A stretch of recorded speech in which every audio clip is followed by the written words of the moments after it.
Thanks for what you do with your podcast and all the rest. You're doing a great job. Hope everybody keeps tuning in. You get a lot of good info, a lot of insights, understandings of how to get strong, how to stay strong, how to use your strength. You do a great job, dude. You make things better than they are in real life, I think.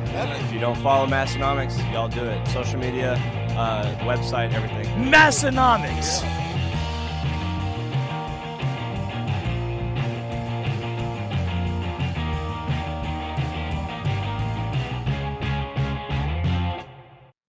Welcome, everyone. Episode 477. Can you believe it? 477 episodes of the Massenomics podcast, the lifting podcast about nothing, the greasiest podcast that you're going to find out there. My name is Tanner. And my name is Tommy. You got ready? We had a real greasy pre-show, and I think the show is just going to slip right into the same grease pile if we're not careful. It's like on those Dawn dish soap commercials where they show just ducks covered in oil. Covered in grease. That's like the pre-show. Yeah. Ducklings covered in grease. And then we spend the whole show with the Dawn just trying to get the grease off. Just cleaning it up. Good luck. That's what I say. I also say this week's episode is brought to you by our friends over at The Strength Co. You can check them out at thestrength.co. What they've got there is the best made in America Olympic plates. They're black iron E-coated, so they're smooth and easy to grip. They're the go-to plates of Massenomics Gym. And this just in, important announcement right here. This is from the horse's mouth himself. What? Spoke with him, I think, all the way courtesy from around the globe, even on the other side of the world. The CEO of the Strength Co. is making things happen, and it sounds like, yeah, you guessed it, 35-pound plates will be restocked soon. What? So if you've been waiting for 35s to come back in stock, you are in luck. Strength Co. 35s are coming back soon. 35-pound plates. Love them or hate them. Either way, buy them from the Strength Co. at thestrength.co.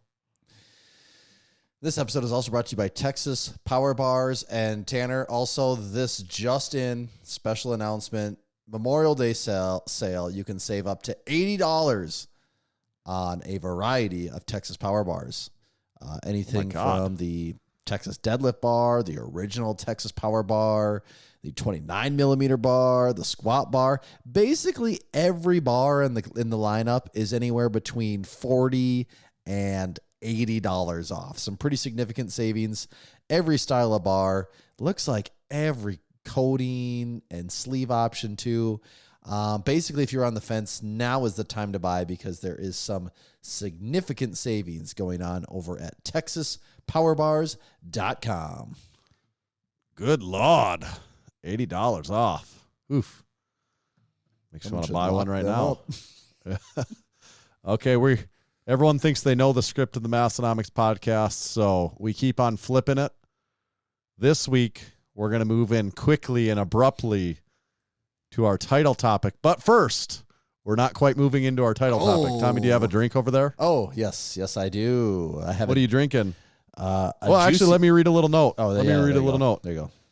Big Tanner, Big Tommy. This one has been here for a while. It's been in the queue. And we're getting to it tonight because it's Friday. We're recording on a Friday night, so this is the perfect what's in the can beveragino right here. It says, Big Tanner, Big Tommy, hope you can crack the code. Thought it would be a fun what's in the can. Tossed in the local language worksheet for you to have a go at it. There's actually three cans in this box. He said, the third fit for Big Larry Legend. Pretty silly. There's a full-blown brewery up here, eh? And this is from courtesy of Big Max, all the way almost in the North Pole, Canada. He's a certified training facility. You look on our map. He's got a pin on the certified training facility map that will make you say what people live there. That's a place.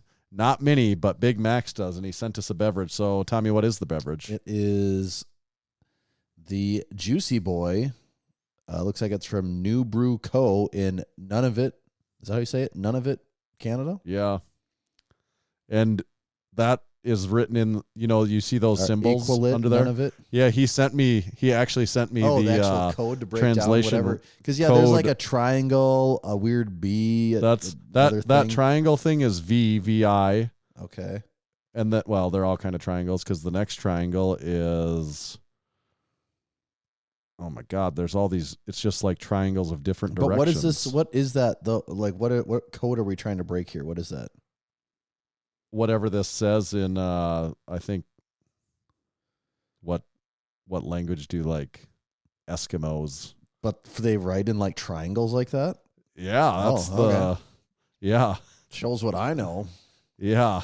It's like the freaking Led Zeppelin font over here.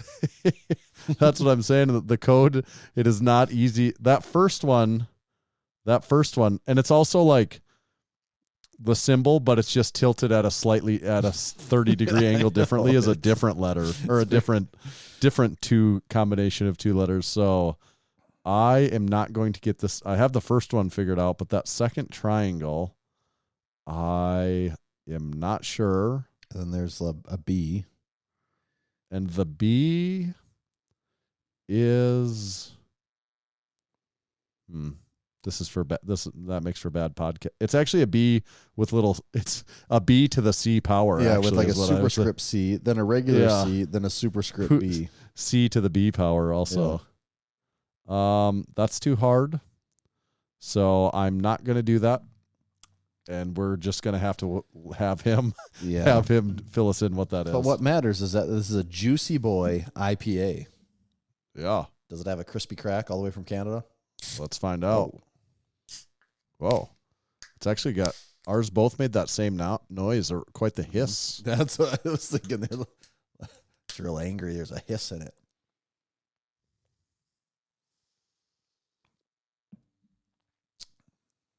Oh, yeah. Oh, yeah. That's a Juicy Boy. Think of that?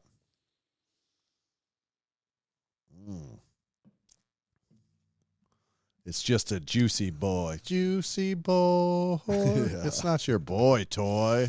So what do you think of the Juicy Boy? I like Courtesy it. I enjoy that. Of northern Canada. What so it's an IPA, 5.3%. Yeah. Not like an overly strong IPA. I feel like this is just a good IPA sipper. Nothing too overpowering or too crazy. I mean, this sits right at that 3.5 as far as IPAs go for me. Yeah. Since this isn't my preferred IPA, I'll give it a 3. My preferred IPA would be more like what is classically my favorite IPA? Like a Mick Golden? Yeah, like a Mick Golden. Was that what I kept saying was my favorite IPA? I think so. Yeah. A Michelob Golden Light. I think so. Yeah, now that's an IPA I could get behind. Yeah. This will do. This is good. I appreciate it. It's just not quite a Michelob Golden Light IPA. It just hasn't been Americanized enough for you. Right. This is pretty raw and unfiltered and uncut. It's a lot like the Massenomics pre-show, actually. One other topic, I'm only limiting it to one other thing before we jump into the title topic. We teased it for the very first time ever last week. The crew gift, for everyone that doesn't know, when I say crew, it's supporting member gift. We have a group of supporting members that choose to support the Massenomics podcast. And I don't know, usually about a couple times a year, we send out a mass mailer to everyone. So if you're one of those supporting members, you're an existing supporting member. I didn't mention this last time. What you got to do is if you think your address has changed, either since you've joined up or since the last big mailer, if you think it's changed since then, the later of whichever of those two is more recent, then we need to make sure you send me your updated address. So DM your updated address or email it, whatever your address change is. And it doesn't count if you've ordered something else from the site since then, because that's a different address system. Mm-hmm. So I still need your updated address, because I'm being so specific about it, because this mailer that's coming is quite possibly the coolest one we've ever had. It's a banger. It's a banger. We're getting a few of the more details worked out. We don't know the exact timeline. We'll just say it's going to be a summer 2025 crew exclusive gift. Mm-hmm. And there will be a line in the sand. We don't know when that is yet, but we'll talk more on the line in the sand when we get closer to the line in the sand, of course. But otherwise, if you're not an existing supporting member, and if any of what I said either A, confuses you, or B, intrigues you, or C, arouses you, then make sure to go get signed up right now at Massenomics.com/join. Yes. Feeling a lot of weird emotions deep inside of yourself, then head over to Massenomics.com/join and get signed up. With, I mean, really without much further adudes. Oh, is that Disturbed topic? is here. Yeah, it's title topic time. One more time, just in case we caught anyone sleeping this early in the episode. Yeah. Now I'm awake. Yeah. Now we're ready for a title topic. We're flipping the script and going title topic early and often. And what the heck is this week's title topic, Tommy? What do you think the title of the topic would be? Actually, we didn't decide on a formal title. We have some working ideas. We didn't decide on a formal idea. I said something here. like, is Made in America really made in America? Made Or in America? when made Question mark? Yeah. When Made in America isn't. Actually, that's kind of sort of what it is. So what we're referring to, we've talked about some Made in America topics like in the last year or something. We've discussed stuff like this in the world of gym equipment, right? Haven't we? Yeah, we've definitely talked about, the pros and cons of buying made in America versus made overseas versus used versus whatever flavor of equipment you prefer to buy. We've talked about some of the pros and cons and ethics involved with all of it. And where, I guess just to hit on it first, the reason this was more on our radar as of recent is a few weeks ago in Basement Brandon, shout out supporting member, shared some things on Instagram from, I guess you'd say, a friend of his that was bringing things to light about a particular company, the company being Arsenal Strength. Arsenal Strength makes some cool pieces of equipment, I would say. I purchased one for Massenomics Gym. Yeah, you have a piece in the gym that is well loved and well used, right? Everyone loves it. Yeah. There is not a person that comes that doesn't like using the Arsenal Strength Humbler is what it's called. But Arsenal Strength certainly marketed, I believe, as Made in America, from what I understood. I actually never heavily, from what I can tell, actually. Yeah, I could say this shows kind of where I land on it as a purchaser of their product.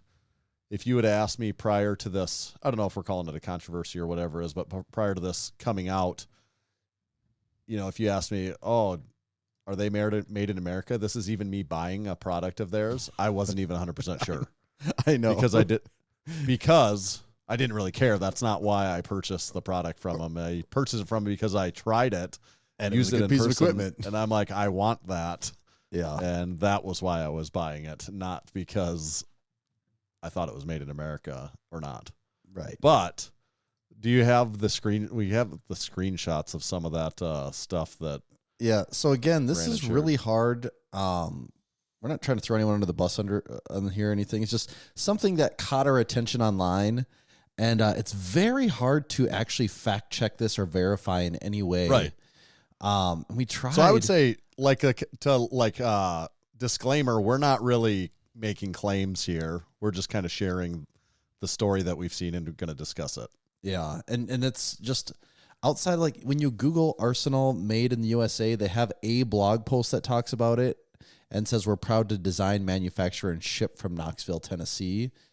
And then they have I know they have Made in USA stickers all over their stuff.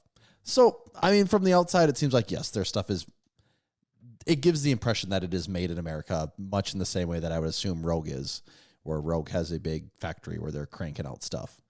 That's the impression I get from just the surface level. But what caught our attention was, and this was probably a month or two back, like you were saying, Basement Brandon had shared some posts in his story from someone else having some screenshots, maybe questioning whether Arsenal is actually made in America.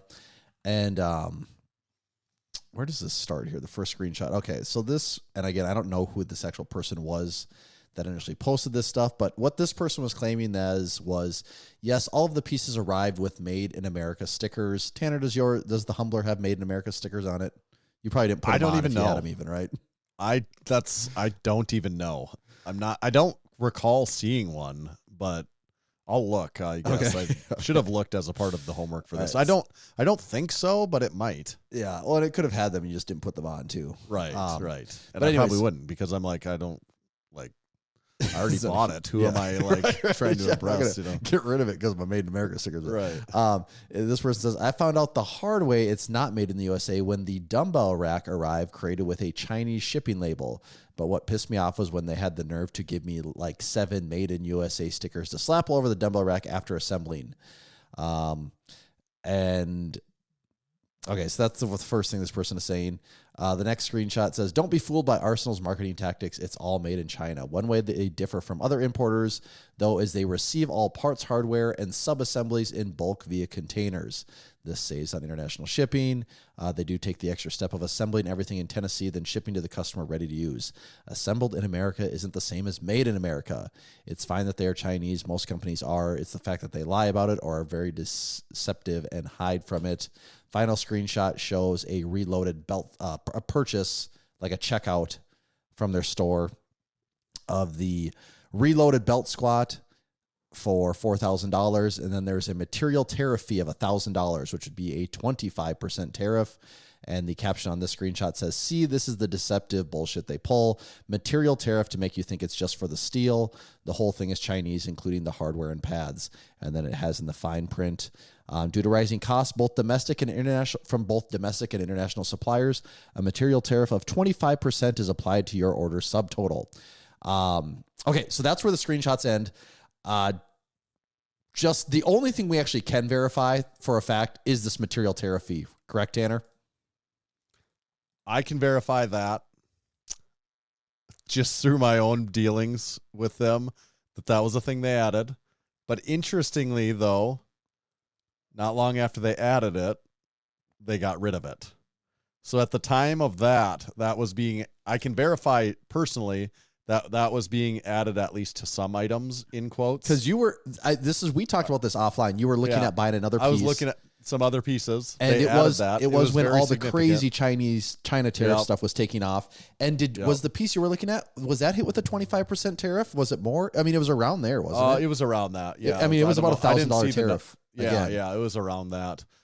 But maybe like a week or two after that, they let me know that they were actually not going to charge that tariff anymore.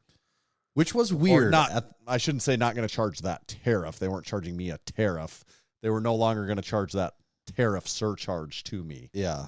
Which was, we talked about this offline, which seemed weird because if it is like made in America, like a 25% tariff seems kind of weird on a supposedly American built. I guess maybe if they're like steel is imported from a different country. Right. I mean, we were kind of like trying to make excuses for it, but it did seem kind of weird how quickly the tariffs ramped up on that and then also did disappear. So that's the only thing we can actually verify from experience in this whole thing. The other parts of this, though, like we were saying, it's very hard. Like, you don't see, when you're on Arsenal, there's like a picture of a guy with a welding mask on, but you don't see like any photos of large factories or anything like that. So it's really hard to tell, to verify if they do in fact have this large factory where they're welding up stuff and powder coating it and assembling and doing all. Also, was the Humbler, was that assembled or did you have to put it together? I had to put it together a little bit. Okay. It was not fully. It came palletized. It came freight shipping. Actually, it might have. Actually, I'm lying. It was like fully assembled because it was palletized. There might have been like, I might have had to put two parts to, it might have been like a pad on disassembled. Or something. Like, yeah, there was like, yeah, that's what it is. It's like the foot plate. I had to bolt on like the foot plate so they could make the thing like half as long basically to fit on the pallet. So I assembled it a little bit. It was like 90% assembled. It did not take long. And so this person that posted these screenshots, I mean, apparently they seem to know more than we do or not, but I guess my first question was that they were talking about a dumbbell rack, and I was like, oh, if you're going to give them the benefit of the doubt, I could see how maybe a dumbbell rack could be made overseas. Maybe not their entire product line is made overseas. Still weird that it would ship with Made in USA stickers if that really was the case. But I don't know. It's very hard to see or verify this. I guess I'm not totally sure what the story is on this. Well, and as we had talked about it more after that came out, it really started to make me, it's a very, like that phrase or slapping that on something is, I don't think it's as black and white as people often think it is anyways, though, the phrase made in USA. But if you do look, I looked it up, it's the Federal Trade Commission that regulates that. Mm-hmm. And their basic definition is that a product was assembled or processed in the United States. It implies that all or virtually all of the significant labor and parts, all or virtually all is a key phrase that they point to a lot. All or virtually all of the significant labor and parts used in the product's creation originated within the U.S.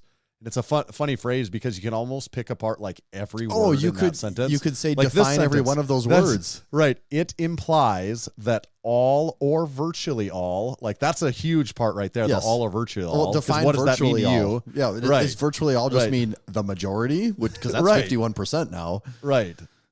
Of the significant labor. Okay, so the significant labor. Yeah. Is that labor by cost, labor by time, labor by...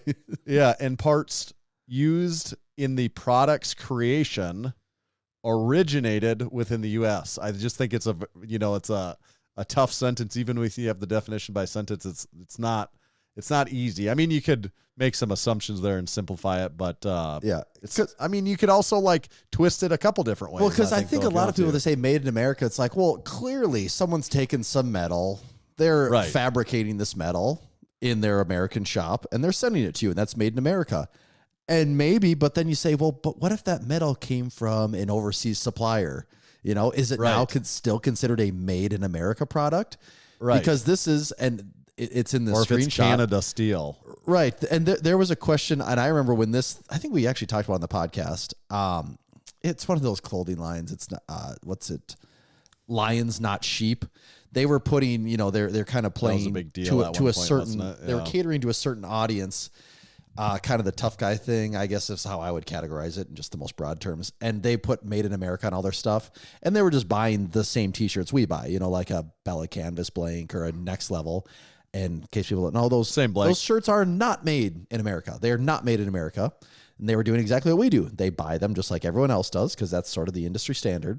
Then they design it just like we do. They design it, and then it gets printed in America. The U.S. just like we do. And it gets shipped out just like we do. And they were putting Made on America, that their shirts were made in America.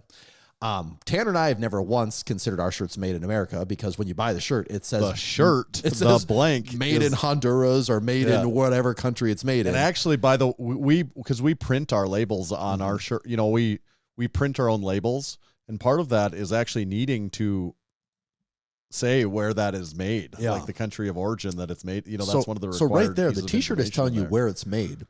It's decorated. The shirt is decorated in America. It's packaged in America. It's marketed in America. It's sold in America. It's typically shipped to America, but never once were we like, oh, this shirt is made in America, because the shirt itself is not made in America. Now, this in this example, that company, Lions Not Sheep, I think it was like 3 or 4 years ago, they got in trouble because they were branding their stuff as made in America when it wasn't. And that guy, like the owner of the company, seemed to have this big problem with, well, but American people are printing it and designing it and packaging it. That means it's made in America. That was his definition. He got in legal trouble because that's not the actual definition of made in America. Right. That's just what he thought. That was just his interpretation. To his point, what's fair about that is something could not be made in America, but still provides value to Americans in the process, just like what we do. Like our shirts, but our shirt, it doesn't mean that they're made in America. I mean, he's right. You were providing value to Americans in a few different ways in the chain at a few different steps, but it doesn't mean that it was made in America. And if like that's a thing, you can do it. Like there are made in America t-shirts. Just know your t-shirt costs are going to go up $5 to $10 a shirt, if not more. So like that's the trade-off with all this stuff. And so, do you want to be buying $40 t-shirts? Maybe you do. Maybe that's important to you. we're assuming most people don't. But leaving the t-shirt thing aside, back to the equipment. It does, like, this is something we talked about a lot though, is okay, like in Arsenal's scenario, what is do their materials, do their supplies come from Canada or overseas somewhere? You know, like, are they sourcing their steel from a different place, and then does it get assembled, built, produced in America? Or is it really something that it is completely made overseas? You know, it's basically just getting drop shipped into America, and then, you know, they do the maybe final assembly before they throw it on a pallet and send it. And I don't know. And I also think, like, wonder about, like, okay, we kind of know what the FTC says and we know it's a little bit gray and stuff, but I also wonder, to the people that it's really important, everyone probably has a line of what they consider to be made in America and don't. Like our shirt example, to me, my line is that's not made in America because the shirt itself is not made in America. But take Arsenal or any equipment, for example. Okay, if the steel comes from Canada, but then it's otherwise fabricated in America, you know, everything, if Rogue's doing that, whoever, is that made in America or not? Like, do you feel like, and if someone says that's made in America, what do you feel like if the steel comes from Canada? To me, that says made in America with components sourced from a, you know, right, different country, probably like that. So, and people probably have a line there, but what, I mean, if you want to like play the game, I'm like, okay, so what's the line on this? The steel comes from America. It's fabricated in America, designed in America, everything like that. But the hardware, the nuts and bolts, because they're mostly not made in America, the hardware is sourced from China. And Rogue is that like right? Rogue's probably the most transparent out of everyone because they'll put like made in America with I think they'll say like pulleys sourced from a right. You know, our pulley sourced from China or pulley sourced from a foreign country, something like that. So what about the like? Do people have a line that's like, no, my hardware also has to come from America? Yeah, like get this out of here. I ain't having it. Yeah. A couple other bullets like on the FTC thing, and maybe none of this is relevant, but just let me look quick because I wrote down a couple. But the product must be fully assembled or processed in the United States. Well, that makes sense. All significant parts, processing, and labor used in the creating of the product must be of U.S. origin. There again, it's significant. So maybe hardware's insignificant. Well, but it's not insignificant to the product working. But it's significant just a majority. So 51% of it. Like it's hard to say. Not always 100%. Here you go. Not always 100% U.S. materials. While the label implies significant U.S. content, it doesn't necessarily mean every single component is sourced domestically. Which, you know, which is kind of, and then a distinction from assembled in the USA. A product labeled made in the USA is entirely manufactured in the USA, while assembled in the USA may use components made elsewhere but assembled here. Right. So maybe at times people are claiming made in America and more so assembled in the USA is the yeah. And who knows, maybe like they have certain products that are right. You know, I actually am not positive if they're doing anything immoral, just because I don't know the full story and everything. But like, right, if there's made in America, they send made in America stickers on a product that came from China that was a Chinese that shipping does seem label. weird. Then I'm like that seems strange. wrong. Yeah. But then so I'm looking here. There is a YouTube video and it shows a Arsenal Strength manufacturing division, gym design, and like in this video, like they're in a big factory. They're kind of just putting together, it looks like a leg press in the factory. So it's hard to, I don't know. It's hard to say. Again, are they just assembling these things? Like, that's kind of what they're showing. It's showing them assembling a machine. Right. And they're powder coating it, but those are all, I guess, you could, it's hard to say. I do not know what they're actually doing.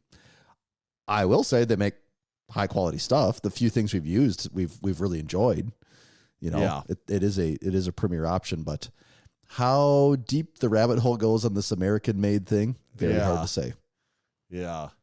I'm saying I wouldn't be all that quick to point fingers that much because it seems, it's hard to, I'd need to see some smoking guns for me to be the person like getting on a soapbox about it. I guess that's what I would say is like, for me to be on a soapbox about it, I'd want to really be sure that something's going wrong that,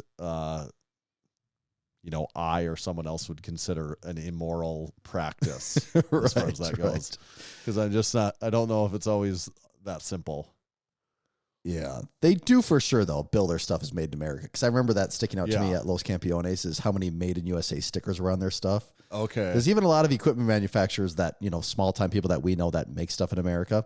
I mean, hell, we even make stuff in America. And we don't put made in USA stickers on some of our stuff. So that did stand out to me seeing that on a few of the pieces.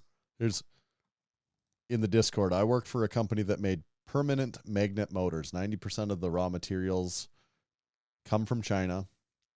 But we did machining and assembly after that, and they were USA-made products. Yeah. So the raw material, it's just an interesting thought process, I think. If it's like, well, at what point, what about like you could just go absurdly deep, I think, too, and it's like, yeah. Well, the other one, I know we were talking about this, is New Balance. Like, I like to buy New Balance shoes. Right. Here you go. New Balance has a really made in USA product line. Yeah. New Balances are already fairly expensive, and then their made in America collection basically is at least $200, and a lot of them are more than $200. And in your mind, it's like, oh, because I'm buying a made in America shoe. But here's New Balance's definition of made in America. New Balance made in USA footwear contains a domestic value of 70% or more. What does that mean, actually? Yeah. Like, what is a domestic value? Like, are we saying like the value of the production, like the value of the materials? Like, what does that actually mean? Well, that's actually what we talked about, because then you say, my interpretation of that is not just the materials. You're talking labor and materials. Well, yeah, because here's, and again, this is so hard to say if this is Google's dumb AI summary or if it's actually pulling this from somewhere, but it says shoes labeled made in USA must have at least 70% of their value derived from domestic materials and manufacturing. Well, you know what's really expensive? USA manufacturing. So it's super easy if you're counting that. Right, and that also makes so that the materials themselves, maybe they only 25% of the raw materials need to be sourced from USA to keep over that 70% total package USA cost. Yeah. It is confusing. Very, very few things are just 100% made in America, like from big companies. Some random person put something together, but like big companies at scale, very few things are just totally made in America. And there's just so many shades of what is made in America along the line that you can play the marketing game on. What this has actually opened up my eyes to, this discussion, and we talked about this, offline a couple of weeks ago, and then again now, is that just because something says made in America, and it very well be made in America to a certain extent, doesn't mean that it's just like, oh, we're 100% USA made doing this. Yeah. It's not always as obvious as it might seem. Let's take an interesting product like the horse stall mat coaster, for example. Yeah. I go buy the horse stall mat from TSC in Western Northeast South Dakota. Mm-hmm. The horse stall mat on the back of it is printed on the mat, in the mold or whatever, made in America. A couple lucky people actually get a coaster that on the back it says America, made in America. So the horse stall mat is made in America, at least from what we know from who knows what the materials that are going into the horse stall mat. Yeah, the rubber itself might be, for all we know, China's recycling tires overseas, and then they're sending that rubber off to be pressed in America again. For all we know, that's what's happening. Right. But as far as we know, that's made in America. We take and get them locally cut here in South Dakota again. We grab them, we clean them up a little bit, and then we have them printed here in South Dakota on machines that were probably not made in America, with inks that may or may not be made in America. The ink, there you go. Okay, the ink probably did not come from America. It almost certainly was not. I wasn't thinking about that, but that's why I wanted to use this as an example, because that ink probably was not. It could have been. Maybe you can source that stuff as made in America specifically, but I bet it wasn't. A lot of printers are made by German or Canon, Japanese. A lot of Japanese companies make printers. Yeah, also a lot of German companies make printers too. So again, like ink, where was the ink made? Don't totally know. Where was the printer that made it made? Definitely from an overseas company, but did they make it overseas? Hard to say. But all that being said, us as the seller of that product, I feel pretty comfortable saying that's a made in America product. I do too. Even with those caveats that we just talked about. I do too. The major components to it are made in America there. Yeah. But that's a funny exercise, because if you could really be like, well, where was the ink where did the ink come from? And what actually did that rubber really come from? We don't know. That's where things really, you make assumptions based on raw materials, and not very many people really understand the supply chain of raw materials, how things are produced, because that's just hard to, it's like, no, this is just the material, but it's like, well, but what made that material? Where did that, and it's quite the thought experiment. Yeah. How did you said the rabbit hole reference? Because that is kind of how deep do you want to go down the rabbit hole? Yeah. Anything else on Made in America? Big Matt posted it's all made in China. Always was. Always was.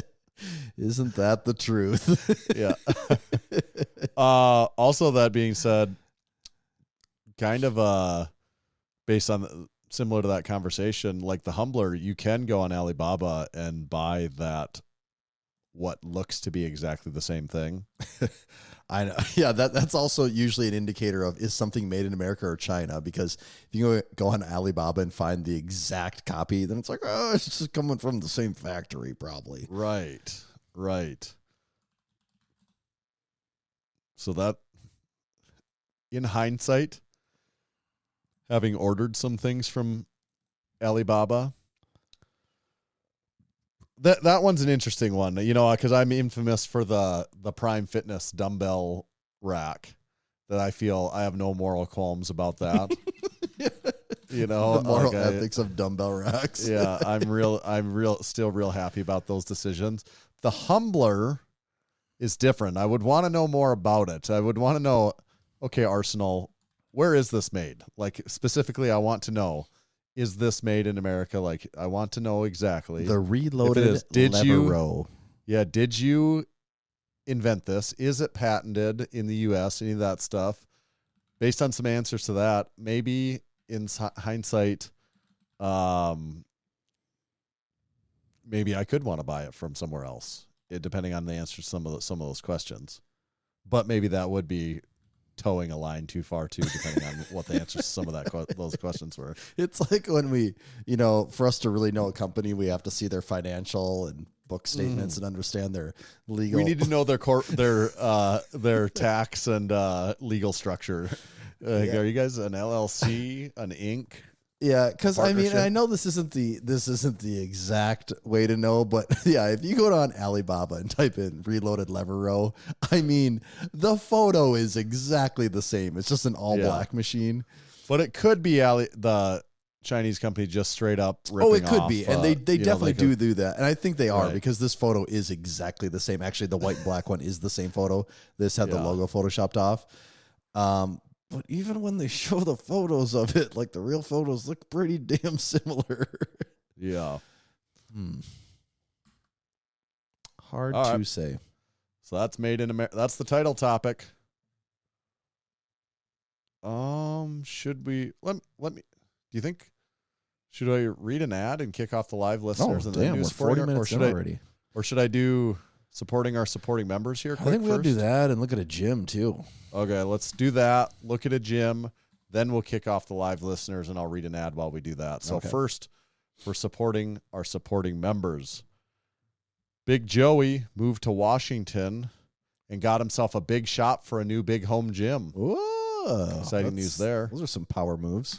Yeah. Big Hunter competed in something. I couldn't see the details because I tried to click on his Instagram link and it wouldn't work. So I can tell he competed in something. I just don't know how he did or what it was. I'm gonna say it was a powerlifting meet and he hit all PRs. And came in first in his weight class. Definitely. And broke some state, junior, national, local records, I think. Big Lance also competed in something, and I couldn't find the details on it. So, Lance, also congratulations on your national, local, state, junior records, masters records, sub-masters, whatever it was. Big Burke competed in the Windy City Strongest Man. He hit a 1-rep max on log for 3 reps. You know, it used to be his 1-rep max, then he hit it for 3. Had some solid other events as well. Big Jeremiah and Big Alex both competed together at USPA New Jersey State Championships. Big Jeremiah hit 100. He in the 140 kilogram masters class with a 402 squat, 303 bench, 370 deadlift. And Big Alex was then the 82.5 kilogram submasters class with a 435 squat, 237 bench, and 551 deadlift for a PR total. And he got drug tested. So bada bing, bada boom. That's the ultimate compliment, getting the drug test. Big Tyler Thompson got hitched. So congrats on the funeral. Big Bowen got invited by Under Armour to their facility for a memorial workout as a part of Police Week. Oh, wow. The selection process was based on PT scores. Big Bryce was voted as nurse most likely to win on Survivor by his peers. The garage gym competition was taking place this week, and I saw Mini Crew competing in that. So congratulations to all that competed in the garage gym competition. I was going to double check. Was there a couple newer things here? I thought there was some. Okay, saw this one. Big El Pinche was on the dean's list for the winter quarter 2025 at Capella University School of Social and Behavioral Sciences. Good And stuff. last but not least, Big Derek was this week's guest on Unpaid and Underrated. Yeah, it's a lot of overachieving out there. That is. You too can make it on supporting our supporting members by becoming a supporting member. You can do that over at massenomics.com/join. Along with getting in, so supporting our supporting members, you could get, there's a discount code for everyone, access to new drops before everyone else gets it. You can listen along live. It's the only way that you can listen to the Massenomics pre-show, which is raw, unfiltered, uncut, unrecorded, and it's the show before the show. Every week now we have the pre-show, and probably most importantly is that big mailer that we talked about at the beginning of the show. That will be coming sometime this summer, and the only people that get that are supporting members, and there is no extra cost to that. Now, I think we need to find ourselves a certified training facility of the week. What do you think, Tommy? Yeah, where do you think we go this time? What about Texas? Have we ever done any in Texas? Didn't we That's just go a pretty to big Texas state. last week? No, we're in North Dakota, I think. Oh, the week before that was Texas then. Oh, I don't have that then because I've got the meeting room in Canada. What Wasn't Texas that the one did that we had like the shed look to it? I might not have that one then. I need to write that one down. I thought, yeah, it's Beer Belly Brigade. We did that one. Okay, let me 2 write weeks that ago, one down. I think. I missed that one. I need That's that in one on the my Fort list. Worth, Dallas Fort Worth area. Okay. That might have been the week before last then. So what was it? Beer Belly Brigade. Brigade. All right. Scratch Texas. Texas is already, we got to Off do the somewhere list. else. Where was that at in Texas? Dallas Fort Worth. Texas. Okay. All right. Where do you think then? Forget I ever said Texas. We'll edit that out and post. Okay. Oh boy.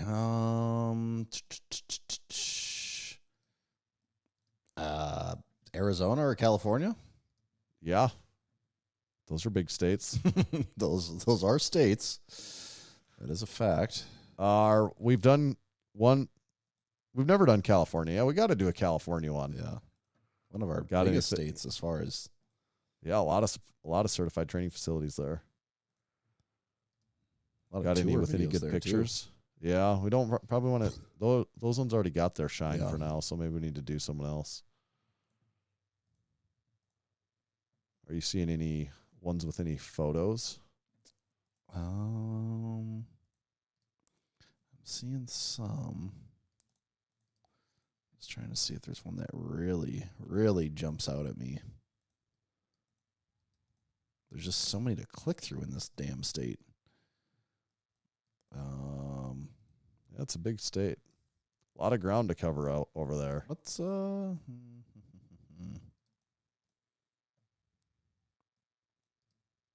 Boy, this This has just got to be so exciting. How about Ito's Gym in Northern California by the San Francisco Bay Area? That's got a pretty good picture, actually. Ito's Gym.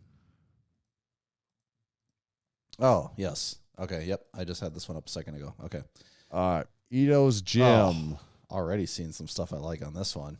Yeah, and this is, you can find him on Instagram. It's at Skull18. Ito's Gym in Dublin, CA is the certified training facility of the week. So what do you see in this one, Tommy? Okay. So right away, what catches my attention is it kind of looks like a basement, I think. No. There's a garage door. This is a garage gym. My bad. This is a garage gym. Right away in the upper right-hand corner, what I love about his photo is he has a picture of the podcast playing on the TV. Oh, yeah, that's episode 469 right there. Yep. Yes, of course. So we got that. But front and center, we got a power rack. Looks like a 3x3 rack with, I think 5/8" holes. Cause it looks like we got west side spacing down on the bottom. We have jammer arms. We got spotter arms. We got some red cross members on the bottom and top. This is kind of like I feel like this rack has maybe been added to over time, maybe. Either that or he's painted. Are those the jammer arms sticking out of the top? They look really long. Those are what's just coming the angle up of there. Yeah, I think it's the wide angles what's making them look crazy. Because, from the picture, it looks like the jammer arms are longer than the rack itself. But I think it's just the wide angle lens. We got a drink spotter on the rack. Oh, we have I don't know if this is like a rep or a bells of steel system. There's a rack mounted lap pull down in the back. It has a plate loaded option on that. Yep. I think that's a bells of steel safety squat bar. Or maybe it's the Kabuki one with those really long handles. Oh, it's the Kabuki transformer bar. That's what it is. I think so, with how long those handles are. He's got some what are those rings? Gymnastics rings hanging over there. Yep. And he's got dual mark, like Olympic style barbell leaning from the side. And he's got a Concept 2 rower. Yes. Over to the side. This thing about cardio, that's smart. Oh my God, he's got the same double stroller that I have for my kids in the right-hand side, that big cart looking thing. We got the exact same one. I was really pumped we got to get rid of our double stroller a while ago. And it was so one of my large, favorite things. Like, get this out of here. It takes up so much room.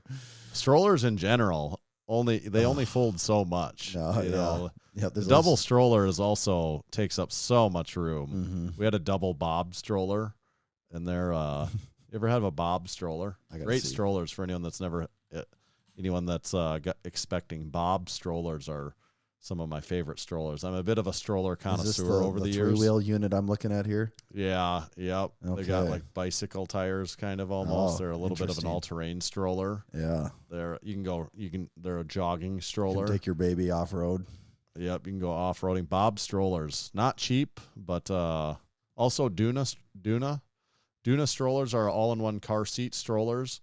Those, if you're having a newborn baby, get one of the prime purchases for our last baby. Also, not cheap, but a Duna stroller / car seat, because the beauty of it is the car seat is a stroller. Yeah. So you pull them out of the car seat and it flips down and is a stroller. So you never have to carry around a heavy car seat like in your arm like this. Yeah. That was quite possibly the best thing we got with our last baby that we never had on the other ones. Interesting.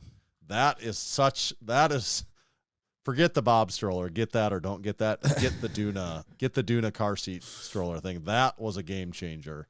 Best thing we ever got that I don't know how we didn't have with the other babies. Yeah, I've learned that the stroller game is like a never-ending yes, hole of places you can spend money. But anyways, we got the certified training facility banner in the back. We have some power blocks on the left-hand side. Oh yeah, there they are. Power blocks. Blue fat grip there too. And then some new Nikes. It seems like it with the orange shoe box. We got a heavy bag there, some boxing gloves, and just some collection of plates and things around. So yeah, overall, real nice looking place. What do you think there, Tommy? If you had to guess just by looking at the picture and reviewing it, do you think you could get strong there? Oh, hell yeah. Oh, yeah, we get strong as shit there. Certified Training Facility of the Week. This week's episode. Are you going to give everyone the boot and the axe? And, they're going right now. They're so out of here. Shove it where the sun so don't shine. Out of here. Yeah, this week's episode is brought to you by our great friends that we just got to hang out with this last week, and actually we'll segue into that. Our great friends over at BuildFast Formula. You can check their supplements out at buildfastformula.com. Just last weekend, I was with Tommy and about 10 to 15 other crew members, and we were all taking some full blitz pre-workout, some Vaso blitz pre-workout, and then hitting the weights in the BuildFast Formula headquarters. You can get yourself some Vaso blitz, full blitz. My personal favorite, their 80-20 protein powder. Get it all at buildfastformula.com. They have free shipping. Is it either over $75 or $100 in the U.S.? Also, use discount code Massenomics. It'll save you 10% on every single order that you get there at BuildFast. Thank you, BuildFast. But yeah, we had the throwdown in Watertown this last Saturday. We were there. We came, we saw, we conquered. Our second year in a row throwing it down in Watertown. Yeah. And what were some of the highlights, do you think? You were doing some big benching. I tried to. My bench didn't go quite as well as I wanted it to really? that weekend, but that's sometimes the way it goes, I guess. Mm-hmm. It is. Sometimes it's the way she goes, boys. Yeah, you did some big benching. Grayson did some big sandbag moving. Yeah, he was training. We had a couple guys there, him and Jake and Garrett, doing some strongman movements that they were training. Several deadlifters, Big Matt and Big Nate, were doing some big deadlifts. Dave and some others were squatting. All kinds of lifts going on, right? Yeah. Who else was benching with us? Paul was benching while we were benching. In. Garrett, Sydney were both benching. Yep. They were both jumping in too. And you shot some video while we're there, so we'll probably at some point in time have a little video vlog or a training video or something of the weekend. And then we're also still, just because we have so many videos in the pipeline right now. And then we're also all kinds of, whenever the crew gets together, there's all this horse trading of equipment that's everyone that's been muling equipment across the Midwest for each other. That's maybe one of the best perks of being a regional crew member, is this network of used equipment. There was, was there? There was a Rogue Reverse Hyper exchanged. Yeah, I brought that from Western Northeast South Dakota to Paul to take to Southeast South Dakota. Was there 10 pairs of milled Yorks? 5 pairs of milled Yorks. Okay, 10 total plates. Bo brought for me. Garrett brought an SSB and some other stuff for Anthony. Oh, I didn't even catch that one. He had it in the trunk of his car. And a deadlift jack. And then there was probably more, but that's at least what I remember off the top of my head. Yep, that's just how she goes. Lifting and drinking. And then, of course, we all rendezvoused at the Pizza Ranch following the training session and ate the place out of cottage cheese. Yeah, dude, it was funny when we pulled up with Paul. He's like, oh, we're going to be the only ones here, of course. And then by the time we left, because we showed up at 3 o'clock, 2:30, something like that. And by the time we left, because I had to get back to get my dog to the kennel because we were going to leave to go on our trip. And when we pulled out of there, I swear the restaurant was like half full or more. Like it was filling up while we were there. And it was 3 p.m. That I did notice they had to refill the cottage cheese container at least one time while we were there. Of course. Yeah. And that is the second time in 2 weeks that I've been in that Watertown Pizza Ranch. Having not been there I had figured the first time, I thought that it had probably been at about 25 years since I had been in there.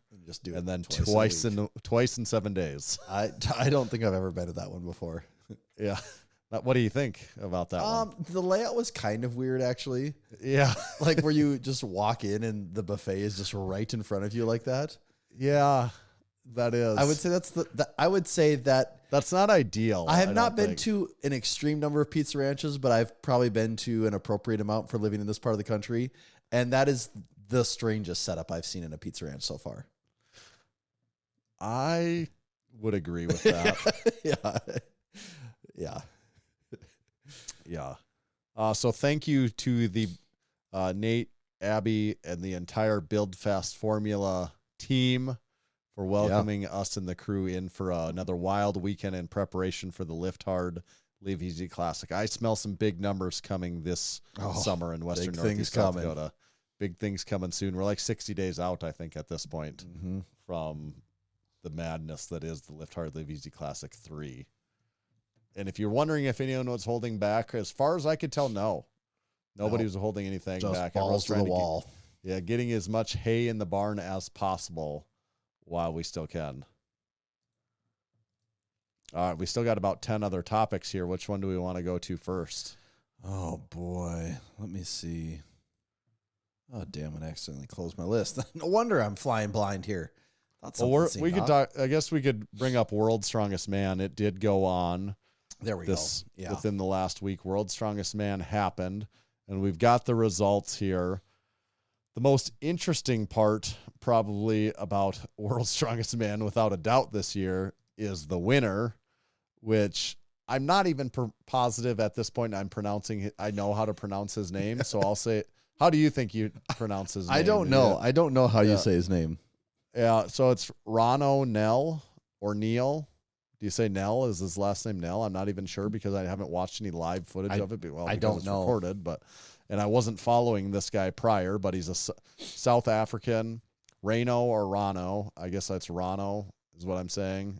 And Nell. Or what do you think of the last name? How would you say it? I mean, Nell seems like a good pronunciation of that. Yeah. I don't follow closely the fringe strongman competitors, so I suppose if you do, you'd say, oh, I knew about this guy. But as just being someone that kind of like follows results of World's Strongest Man, of the Arnold, the Shaw, follows some U.S. strongmen and maybe some other countries that, names that you've heard around for a while. I have no idea, absolutely no idea who this guy was. And I had no clue. And it was his first time ever competing at World's Strongest Man, and he won it. Mm-hmm.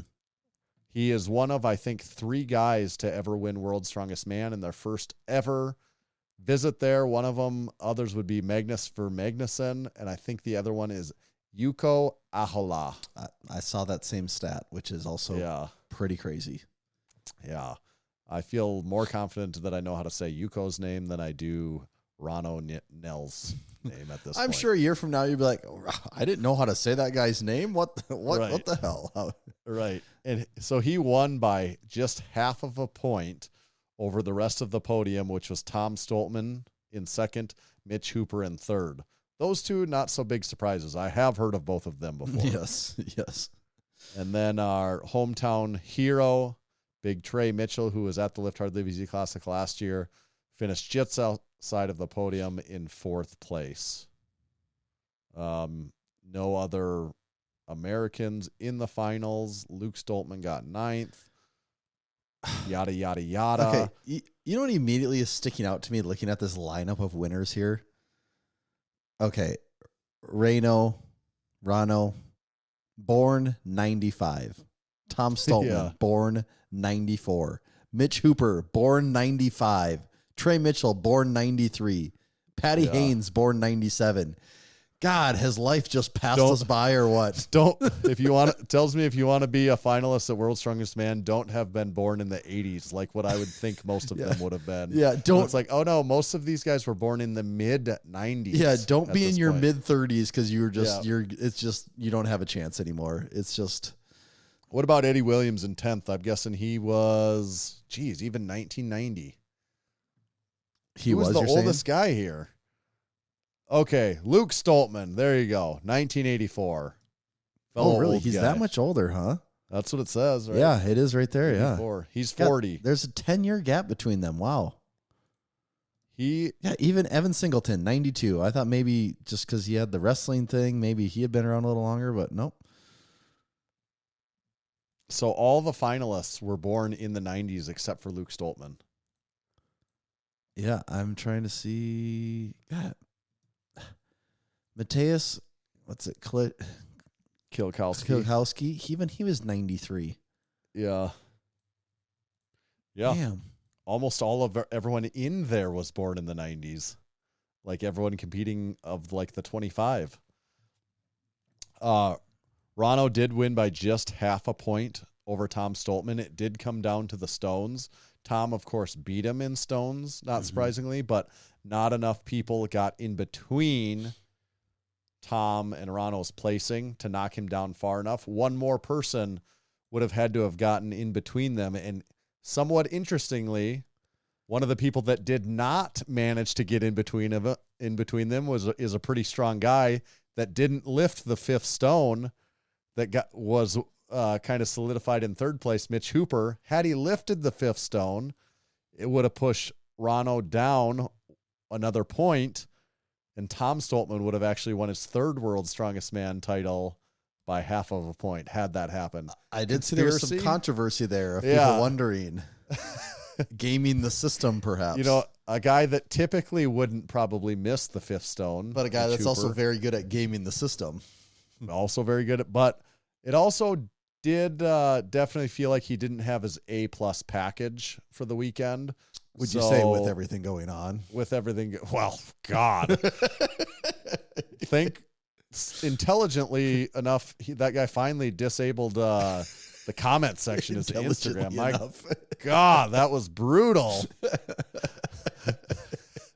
Have your opinion either way on what he was or wasn't doing and all that stuff, but undoubtedly, unarguably, the comment section of his Instagram page was just a dumpster fire. Like, okay. So the craziest thing about, we've never talked about the Mitch Hooper thing on the podcast, I don't think, have we? Yeah. You know, just very high level. What seems to be the facts are that he was cheating on his wife with his wife's best friend, and it was also his manager, right? Is that kind of the quick, I think so, synopsis of the situation? And people have like turned it into a sport of really shitting on him in the best, comments. Like, comment section. But maybe the funniest part is, you know, damn well, like, a good chunk of the people in the comments have done this exact same thing, you know? Like, or probably something else is equally as questionable in their lives. I'm not saying it makes it right or wrong, but like, let's just be like, even divorce rates are quite high in the country, and what usually causes divorce is like infidelity, things like that.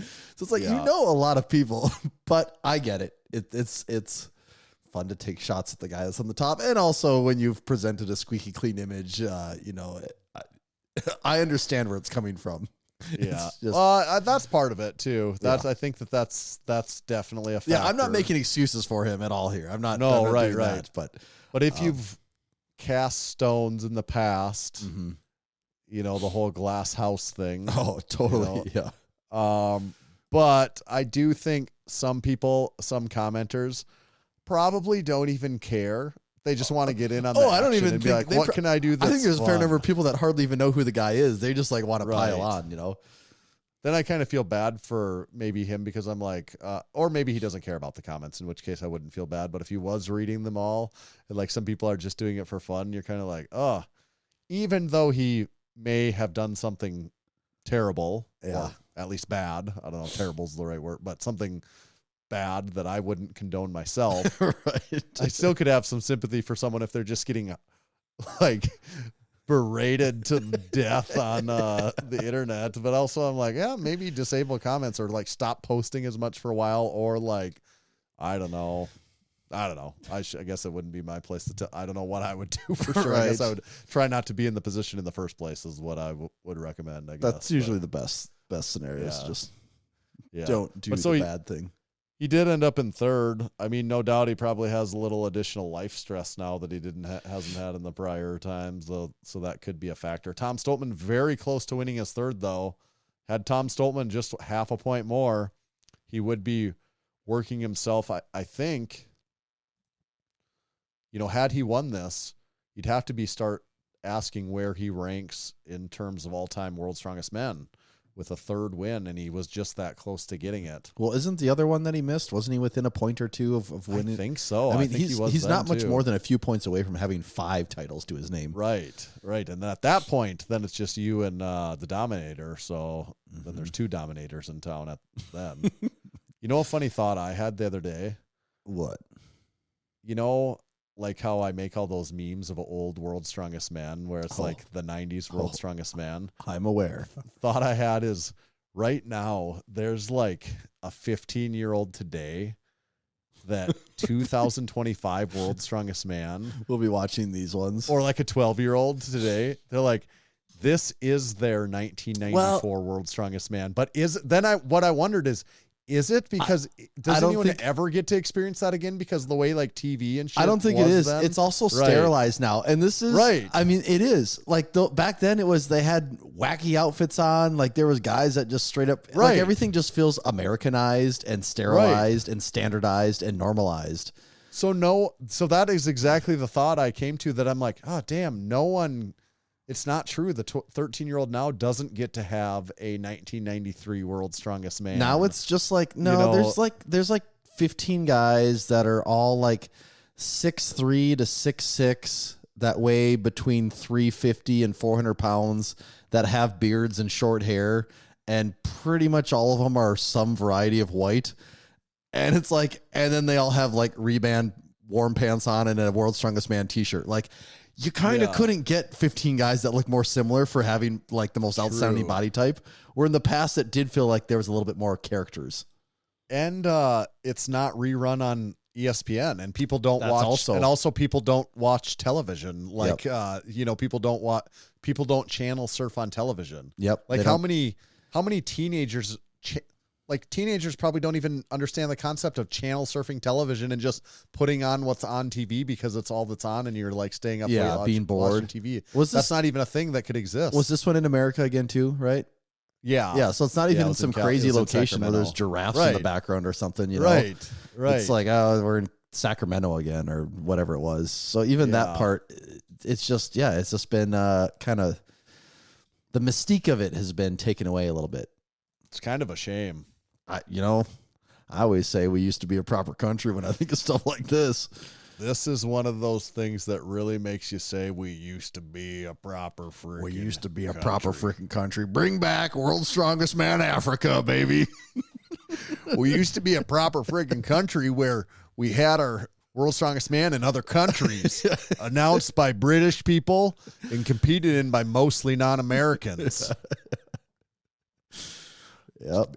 Also, I guess still competed in by mostly non-Americans. I was going to say, we used to be a proper country when mostly non-Americans competed. And we did it in China. Literally, it was in China multiple times. China. All right, that's World's Strongest Man. I think so. Excited to watch it in 9 months. Can't wait to see it when it comes out in 14 months. They actually have, like, next year, 2026 World's Strongest Man will take place before this one airs.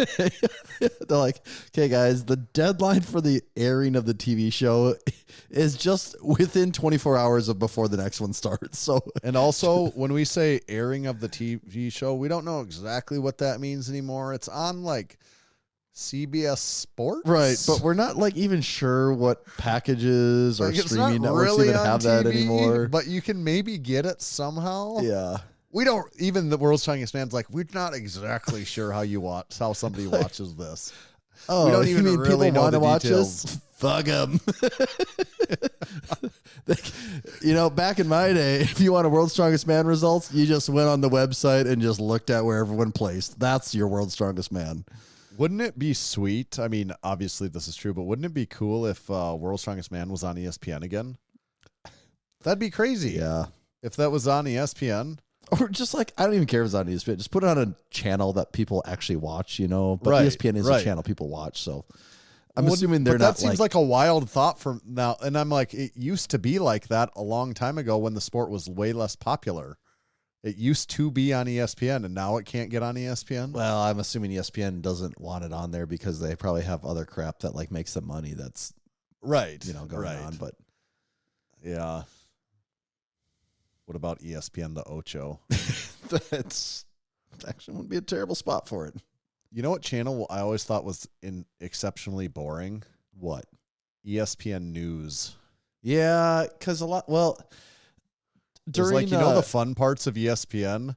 Let's get rid of those, and we'll just do ESPN News. I It'll think just now be literally it's mostly talking. just a pickup station for college games, for out of network, or just like Okay. when college football season's on, just ESPN News just hosts a ton of college like football games. ESPN News used to be boring Sports Yeah, Center. I don't where even it's know like if they you know really the even fun do that Sports Center anymore. anchors. Yeah, We'll just have like boring. I'm not even sure if they do that. It might just be ESPN News just turns on when there's extra sporting events that ESPN can't cover. That might be all It's it just is weird. now. TV is so much different though. It just or ESPN 2. Wasn't ESPN 2 a lot of times like if X Games were on, it was on ESPN 2? Oh yeah, all the time. Yes, X Games Or were always. World's Strongest Man was actually on ESPN 2. It wasn't on. That's actually a interesting thought. The channel was so popular. It's like, no, we need 2 more. It's just the same we thing, need- but just the slightly less popular sports will be on here. Right. Yeah. Right.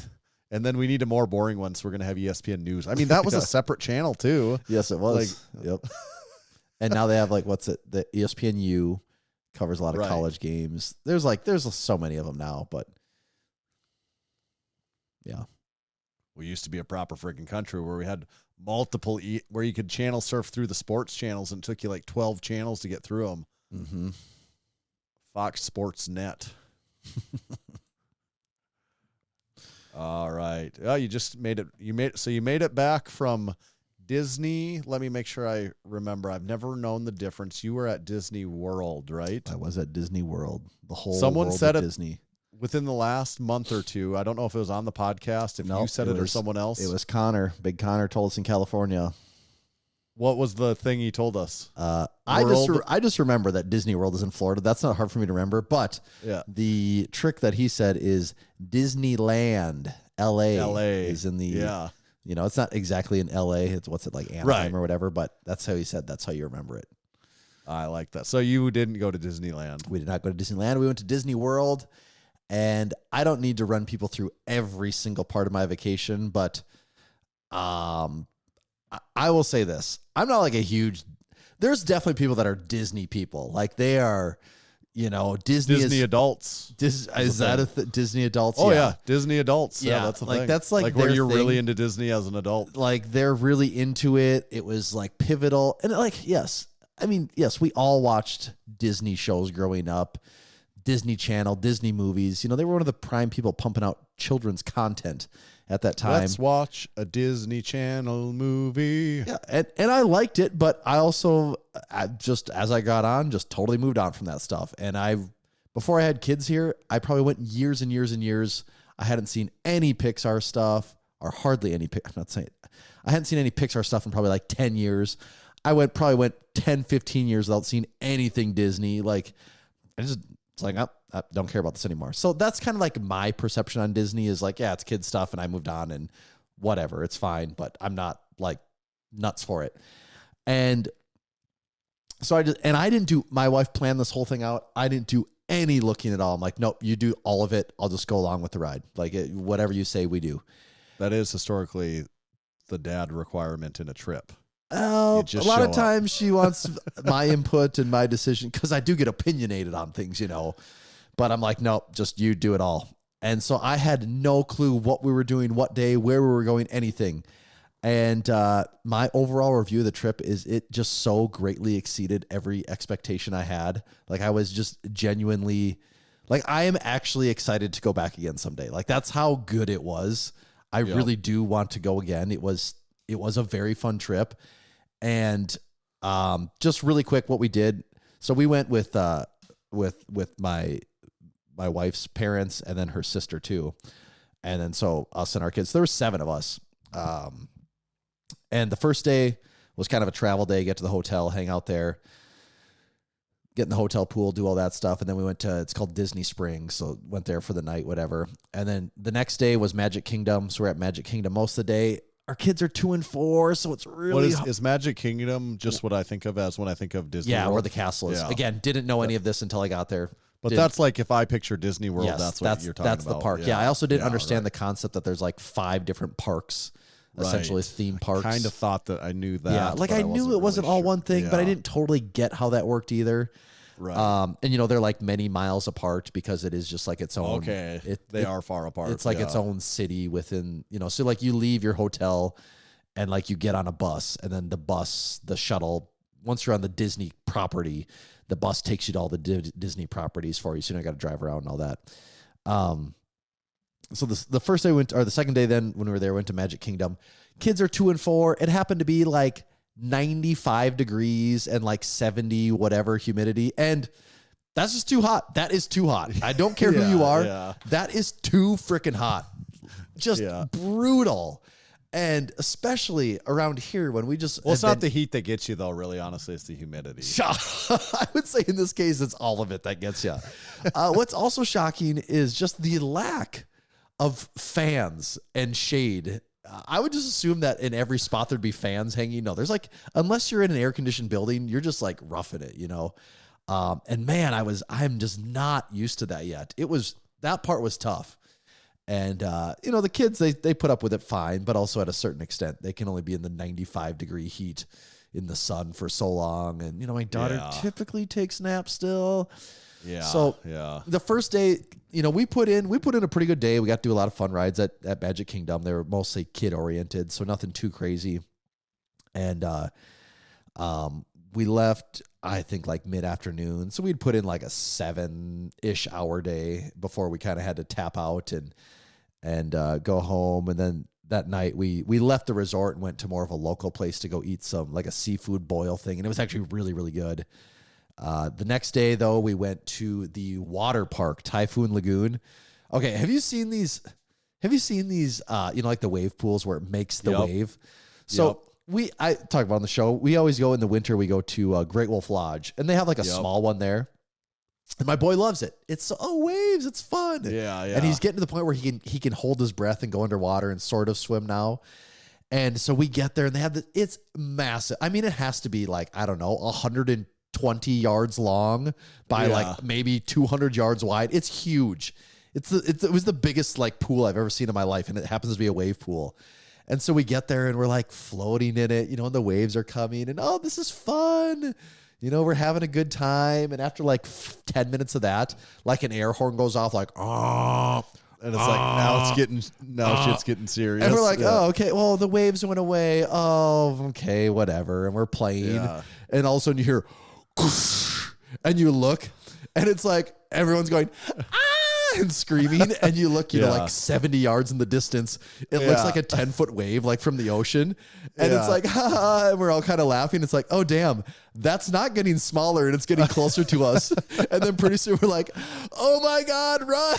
And we turn and we take off like you're trying to run, but the wave, it eventually just, and I'm swallows you. I'm holding my daughter, she's 2, she can't swim or hold her breath.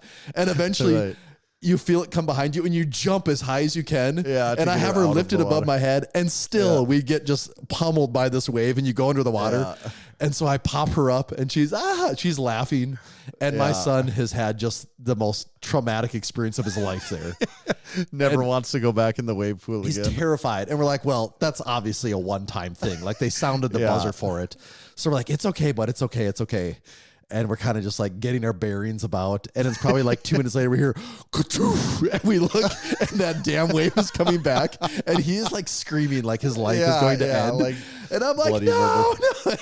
So I'm like holding, because everyone's shit had like, there's hats and sunglasses, everything had fallen out. So I'm holding all this stuff. Sale. My daughter had already gotten out of there.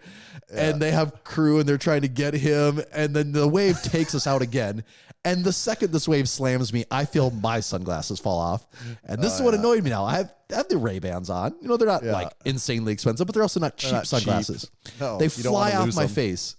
And because the water's turning over so much, it's doing the bubbly thing where you can't look down right away. You can't even really see. And maybe 7 feet from me, a guy pops up with Ray-Bans on and puts them right on my face and on his face. And I go, oh, those are my sunglasses. And he goes, no, they're mine.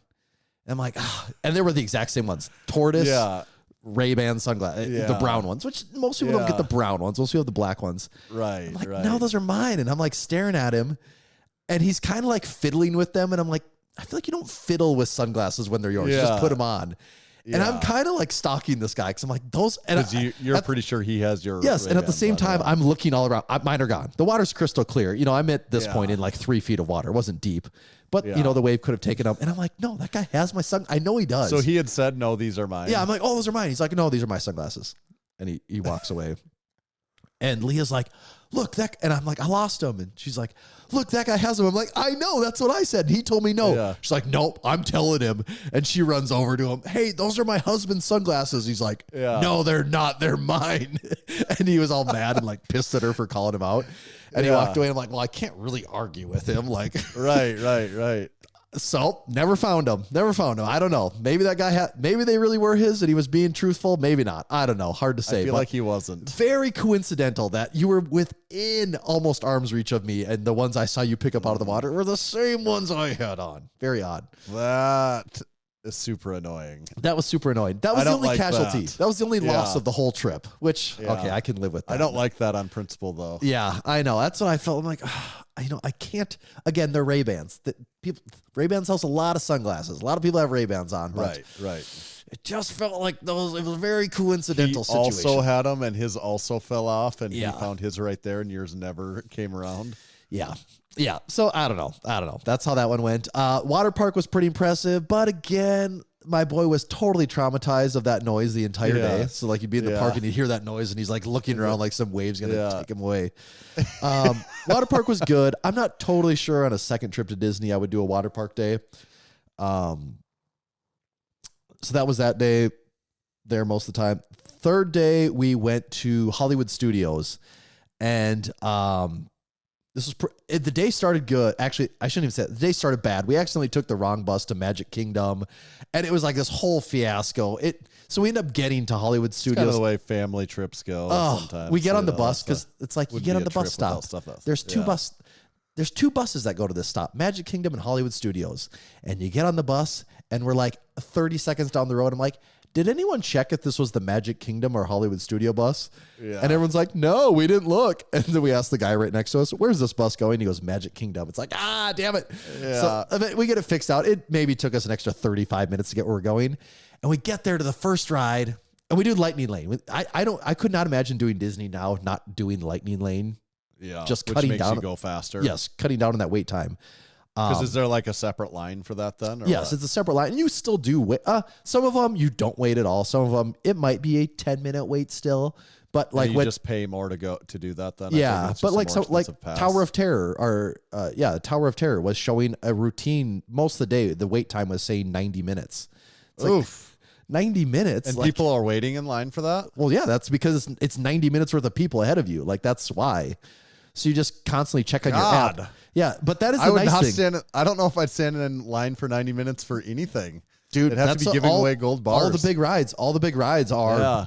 I guess that's what I've heard before. I just never really realized. Yeah, and people were telling us this is not a busy time of year. And I didn't actually think it seemed that busy. But you look on the app because you can see the map and you can click on the rides. And it just gives you a live update of what the wait times are on all the rides.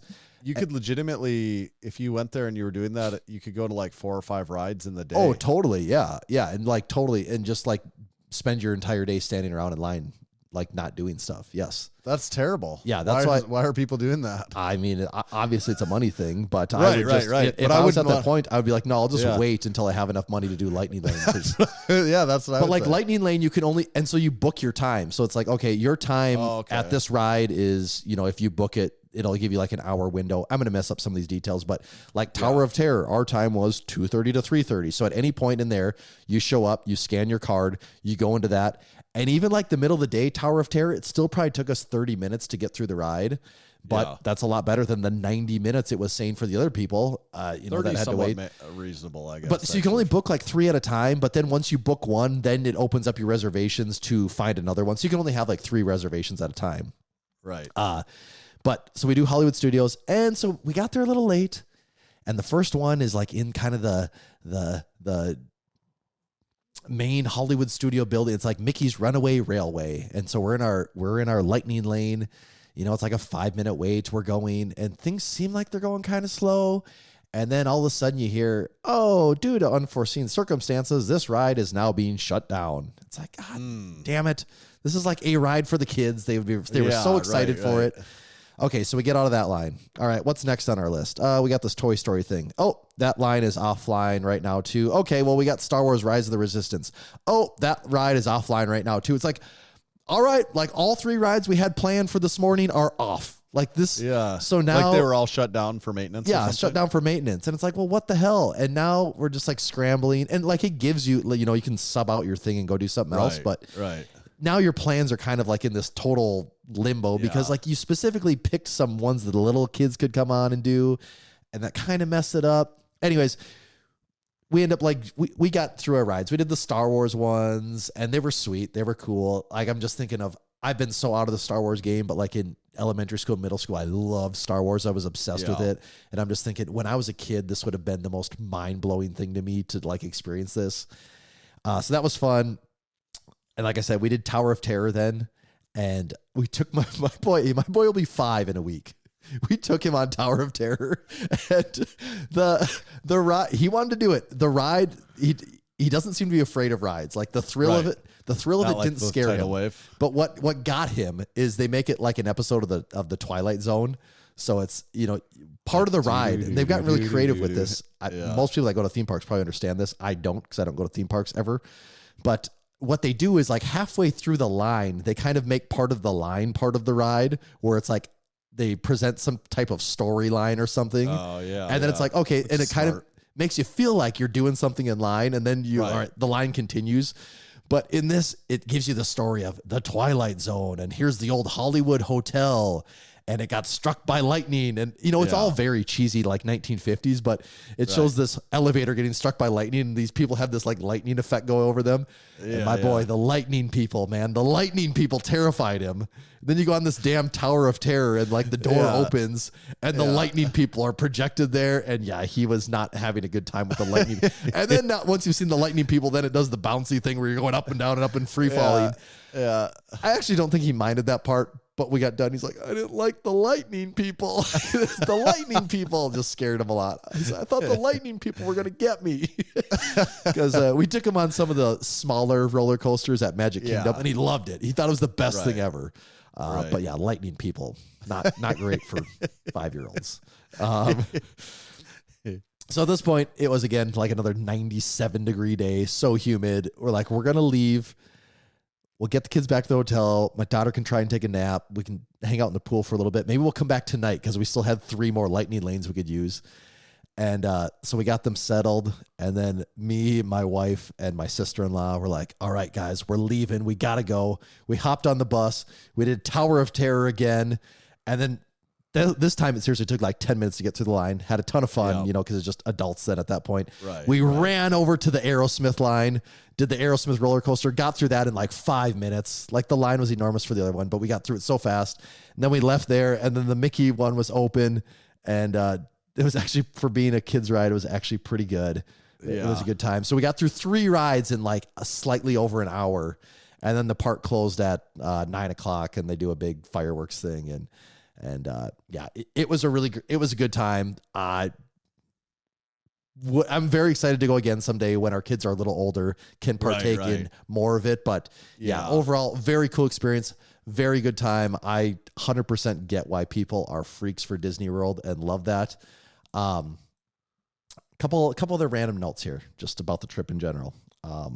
Our hotel was completely overtaken with people of a different country, and never been around this. It was one specific country. I've never been around this many people of this country before. I was definitely, I mean, like I'm not, they might have made up 90+% of the people at this hotel. Like Americans were hard to come by. I haven't really spent much time around people of this country before. So, you know, I wasn't sure how to act. It was, could say that America's had some spotted history with this country. We've even gone to war with this country before, Tanner. Talking about the British here, and there was a lot British people. There was a lot of British people at Really? It was all British people. It was, if you told me you had taken me to England, a resort in England. I mean, besides that, the weather and that doesn't make sense, but just the people. If you're like, you're in an English resort, I'd be like, well, obviously, listen to any conversation. Like the number of Right. sorry, mate. Like, hey, listen here. I ain't your mate, buddy. You know? I'm not your guy, friend. Yeah, it's the whole Ricky Bobby thing, you know. Yeah. But yeah, it was crazy the number of British people there, and why was that? I don't really know. Like one of the Disney people was like, "Oh yeah, like a lot of the British people, like they come on vacation here a lot. I think it's like a fairly easy vacation to get to. I think their country has a little more vacation policy than America does too." But I don't know. I don't know why they all picked. You mean they don't make everyone just work to death until they're so you don't old work. that they die? You don't work just all year round to have 2 weeks For of your vacation. entire life until you're too old to do anything? Until you're dead. Yeah. You mean they don't do that there? I don't think they do. I think They used to be a proper country where they'd worked everyone to death like we do. Yeah, with no breaks. It's like, see how far your country gets ahead with that attitude, guys. So yeah, it was shocking how many. I mean, it was just all the kids, all the adults, everyone was British. You go eat in the cafeteria, everyone's British, like it everywhere. You ride the bus, every conversation you overhear is British, everyone. But a couple other things that just stood out to me. Disney, to their credit, man, they really drill into their employees to be nice. And you forget, I told Liam, like, man, I actually forgot what it's like to just interact with workers that are just pleasant and nice. Kind. Like, they greet you. They're super polite. They're like friendly with your kids. Like, I'm like, I actually forgot what it's like when every worker just doesn't have their AirPod in and just is just ignoring you the whole time. For the most part, like best case scenario is like, you just ring me up and we'll be around our day. We won't say anything. Like that's like a good interaction nowadays, where here everyone's like, how is your day? Like they're super friendly. So they do an amazing job making their people be nice. That one stuck out to me. And then the final thing is, I don't know if there's a place on earth that has perfected the art of extracting money from you in every possible scenario better than Disney Disney people World. talk about a lot of times, right? It is that's what I wanted to ask was everyone talks about the food, so what's your firsthand account of the food and water money situation? I didn't know this either, but I guess like a lot of the crazy restaurants, you have to book out like 60 plus days in advance for reservations. And it's like, oh, what am I going to be doing on this day at 1:30 like hell PM? if I know. Like I hopefully doing rides or something, like not just sitting down eating food. So we didn't get to do any of those crazy places. So we, for the most part, on the Disney, anything we did Disney related, we were just eating straight up cafeteria food, which is fine. Is it super expensive? Or Like so in our hotel, the like you'd go down, it's like breakfast. Everything at our hotel, at least, you had to pay for. So I go down for breakfast, and I'd get like the Western omelet with tots. It had a Western omelet with tots for breakfast, and that would be like $12, which not cheap, but not expensive. I mean, it's not. Right. They're not ripping you off. And then same thing like lunch. If you wanted a burger or a pulled pork sandwich or kind of like this beef stew, it's all right in that like $12 to $16 range. Okay. But it's not like you're walking around the Magic Kingdom and you need a bottle of water. It's not $4. Like, oh, well, yeah. I mean, that's more than it should be, but it's kind of like what that costs. I didn't actually think any of the prices were that bad on that stuff, but it's just, you're eating like 3 times a day. You got kids. The regular food items aren't that bad. It's, here's a balloon, $17. Here's Mickey ears, $35. Here's just every ride you got off of. The ride would get done, whatever the theme of the ride was, and it would open up into a gift shop that was themed with whatever. So it's like, this is the Star Wars ride. Well, of course you're walking into the craziest Star Wars gift shop you've ever been in your life. It's that type of stuff where it's just every little thing you could think that could possibly cost money. Like there is a way that they're charging you money for it. And no one's making you buy any of that stuff, but it's just the fact exists that you can spend almost an unlimited amount of money doing all these things if you want. And Universal Studios, that's a different place. Yeah. So that'd be, just like Universal. So is it close? I think it's by there. I'm pretty sure. Isn't it somewhere in that Orlando area? That's what I thought. Okay, I've got one other Disney question from you, something that I was thinking, a little Disney game. and you might not have any answers for this, but I thought about it and had some answers too. But maybe having you just been there, you might have some that come to your mind.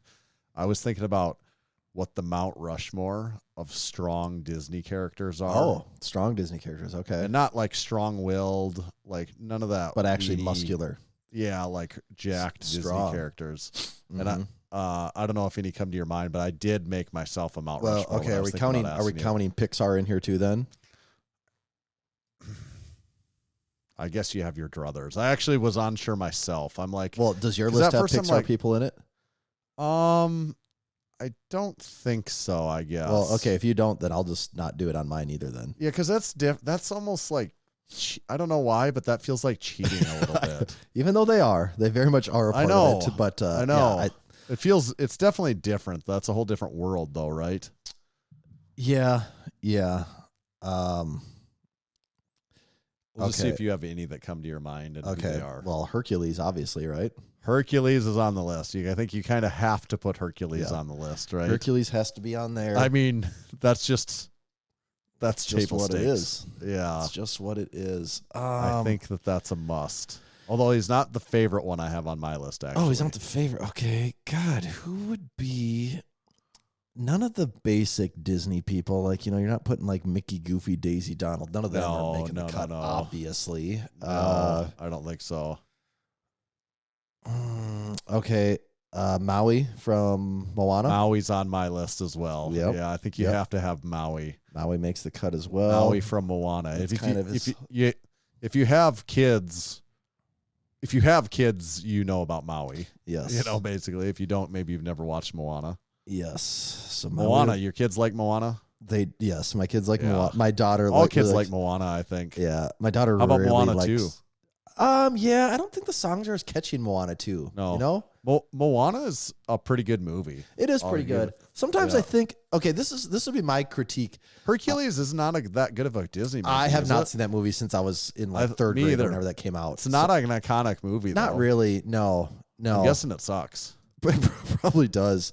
But why Pixar is so good now after watching a bunch of these movies is they make the stories so simple yet so good.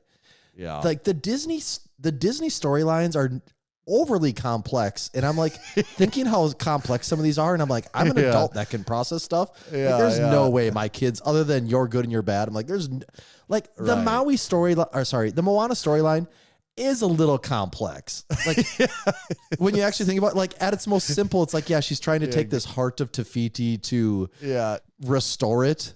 But then there's like this demigod, and like she's going to these different dimensions, and like it gets very confusing in a hurry. Like same as far as that topic goes, Frozen is so complex actually too. Sometimes I get done with Frozen, I'm like, did they just dude, we got some banger songs here. Just find a freaking plot to drop these into. Maybe this is like sexist bias, I guess, but I don't love Frozen. I've seen Frozen plenty. Moana is a female-starred Disney movie, and I really like it. My issue with Frozen, I do not care for. Frozen might be, in the last 20 years, the best songs Disney has made. Yeah. But the storyline is so... I'm like, so this guy is purposely coming in to try and marry you just to gain your kid. Like, this is some pretty advanced topics for your target audience being like girls under the age of 10, Yeah. But my daughter loves Frozen. It's the princess thing. She loves it. Oh, I know. That's girls love Frozen. It's so crazy how she latches onto that. My son doesn't really care at all, but she's, we got to see a Frozen show at Disney, and she loved it too. But, okay. Strong characters. We got Hercules and Maui. One I've got on the list that I think is a home run, and the other one is my least I'm least confident about. Or I'm just struggling. I just have to pull up Disney movies, not Pixar. I just have such a hard time. Tarzan, maybe? Yeah, I guess I didn't put him on because that movie sucks, I think, too. But he would be a good one, I think. I mean, Phil Collins on the soundtrack, though, am I right? Yeah, that's true. That's saves it, I guess. I mean, you could maybe say Oh no, that's Pixar. Sorry, take that off the What list. one? Scratch it. I was gonna say you could maybe say Sully is strong from I from had Monsters, Inc. Sully when I was thinking Pixar included. I did put Sully on there, and then I took him off when I thought no more Pixar. So Sully, I think, is a good answer though. Mr. Incredible also as a Pixar movie. Yeah. You know, Man,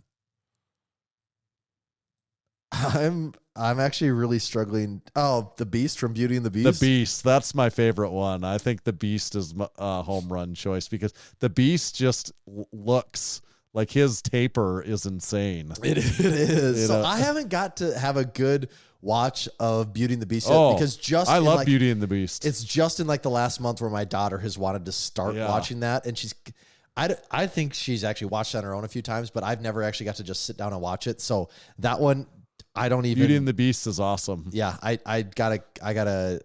be going into that one blind because it's been so long since I've seen it. I've gone through this list here. I'm not sure who would be the fourth person. The last one I put is, have you ever seen Encanto? Yeah, isn't that Pixar though? Oh, maybe that is Pixar. Yeah, I actually the can't even girl- remember. Yeah, yeah, the girl from because Luisa Madrigal would be the stronger sister, but that's Pixar, so we have to remove that then. And that was also my least. I mean, she's very strong, but maybe that's what I was thinking. That is Pixar, isn't it? Well, I don't know. Maybe The other one I would pick then is the antagonist from. I don't think it is Pixar. I don't think. Oh, okay. Which is actually crazy. I always thought Encanto was Pixar. Yeah, I don't think it is a Pixar movie. She'd be a good choice then because she's super strong. It's just not as popular, quite as popular of a movie is why I don't like that. She's certainly strong. I think that's a good movie. Okay, that that makes sense to me now. Okay, this just all makes so much sense to me because when I watched Encanto, I told my wife, I'm like, this is like the one Pixar one that kind of doesn't follow the formula of just being a super simple plot, but it's executed so well. Like Encanto gets a little confusing with like the house. Yeah. And what exactly, how this flame relates and people telling their path. I'm like, Pixar got in a little deep on this one, but it's still a good movie. It all makes so much more sense now. It's not a Pixar Disney. movie. Yeah. So there we go. She counts then. Okay. Because my backup choice then was going to be just being forced to pick someone would be the antagonist from Beauty and the Beast, the second Beauty and the Beast character. What's his name? I don't even know. I'll know it when I... Bad guy. It is Gaston. There you go. Yeah. Definitely Gaston would be another good choice, actually. I don't know if maybe you're going to say the genie from Aladdin. Oh, love that no, choice. Actually, that's a good choice. You know who actually Genie. makes the cut here? Ralph from Wreck-It Ralph. There you go. He's strong. And that's Disney? Yep, that's Disney. That doesn't feel all that Disney to me. No, because it has like actual characters from other video games in it. Right. Genie, I think, is a good choice, though, too. He's got the taper for sure because he goes down into a lamp. Literally tapers to nothing. Gaston in Beauty and the Beast talks about like how many eggs he eats every day and all that stuff, too. Okay, so he's got. But he's also everyone else on the list is a protagonist, right? And Gaston is a bad guy, so I kind of don't like him on there for that reason. So yeah, I think there's enough people there to make a list, though. Right? Oh yeah, for sure. I felt like that was just the perfect way to cap off the Disney just adventure. To wrap the whole thing up. Yeah. I'm going to read one ad because I've got something to say when I read this ad too, actually. I want to talk about JuggernautsAI.app. It's the strongest training for you, the smartest program for you. It's like having a coach right in your pocket, whether you're a competitive power lifter or just someone that wants to get stronger, particularly with the squat, the bench, the deadlift to progress those lifts. And you need a path forward. You're a little bit lost. Check out JuggernautsAI.app. When you use discount code Massenomics, that ends up being only about $30 a month. There's no long contract or anything like that. It's a worthwhile investment. I think if you invest that and you try it for 6 months, you're going to say, I'm really glad I spent that money and got on this track. It's what Tommy uses. And I'm 1 week now back on Juggernaut AI. Coming off of the throwdown in Watertown the following day, I thought, you know what? I think it's probably time that I get on something. Okay. Start doing something. Again, I've been able to deadlift pretty decently. been able, my squat is, I'm getting there. And mostly I'm just like, my weights are tracking up enough on those that doing so much, all the volume that I do. And I like to do a lot of volume through rehab just because it makes sense to understand why. But the weights are getting just heavy enough that my hips were starting to not enjoy the volume again. So I'm like, I need to do something different. So I actually got on Juggernaut AI, a strength block with very tempered weights, particularly on the squat. Which is easy to do. Easy right. To I just down. Bring those weights way down. So then I'm like doing something and like it gives me a avenue to progress it without kind of killing myself and like bringing the volume. It's just like keeps me like if I had a brake pedal, like it allows me to keep the brakes pumped, but while still going say forward. The governor. So it's like a governor kind of is the way I'm using it sort of, but then also not using a governor like on my bench press at the same time, like trying to do that more. And then less of a governor on the deadlift, like put in more moderate weights there. And one weekend I'm really enjoying it again already. Isn't I like it's like they got something figured out over there. Sometimes I like having, what I forgot is I like using the app and it keeps me actually, you might think like, oh, does that slow down my workout? It actually like keeps you on keeps track. Mine going faster. Keep ticking those boxes. It keeps me moving faster on that. I think actually, which is good. It keeps me on task because sometimes I can get off task, especially in some of the accessories. And now I'm like, nope, next one. Yep. So I've enjoyed being back on Juggernaut AI. I'm happy to say that I am back and better than ever. And my deadlift, it was kind of fun too, because I've only been doing sets of 10 and it was just a double and it wasn't that heavy, but I did 500 pounds for a set of 2. And I thought, I saw that. That felt pretty fun, that felt good to do that. It's not wild weight for me relative Which or anything. Doesn't surprise me when you were doing like 465 for 10.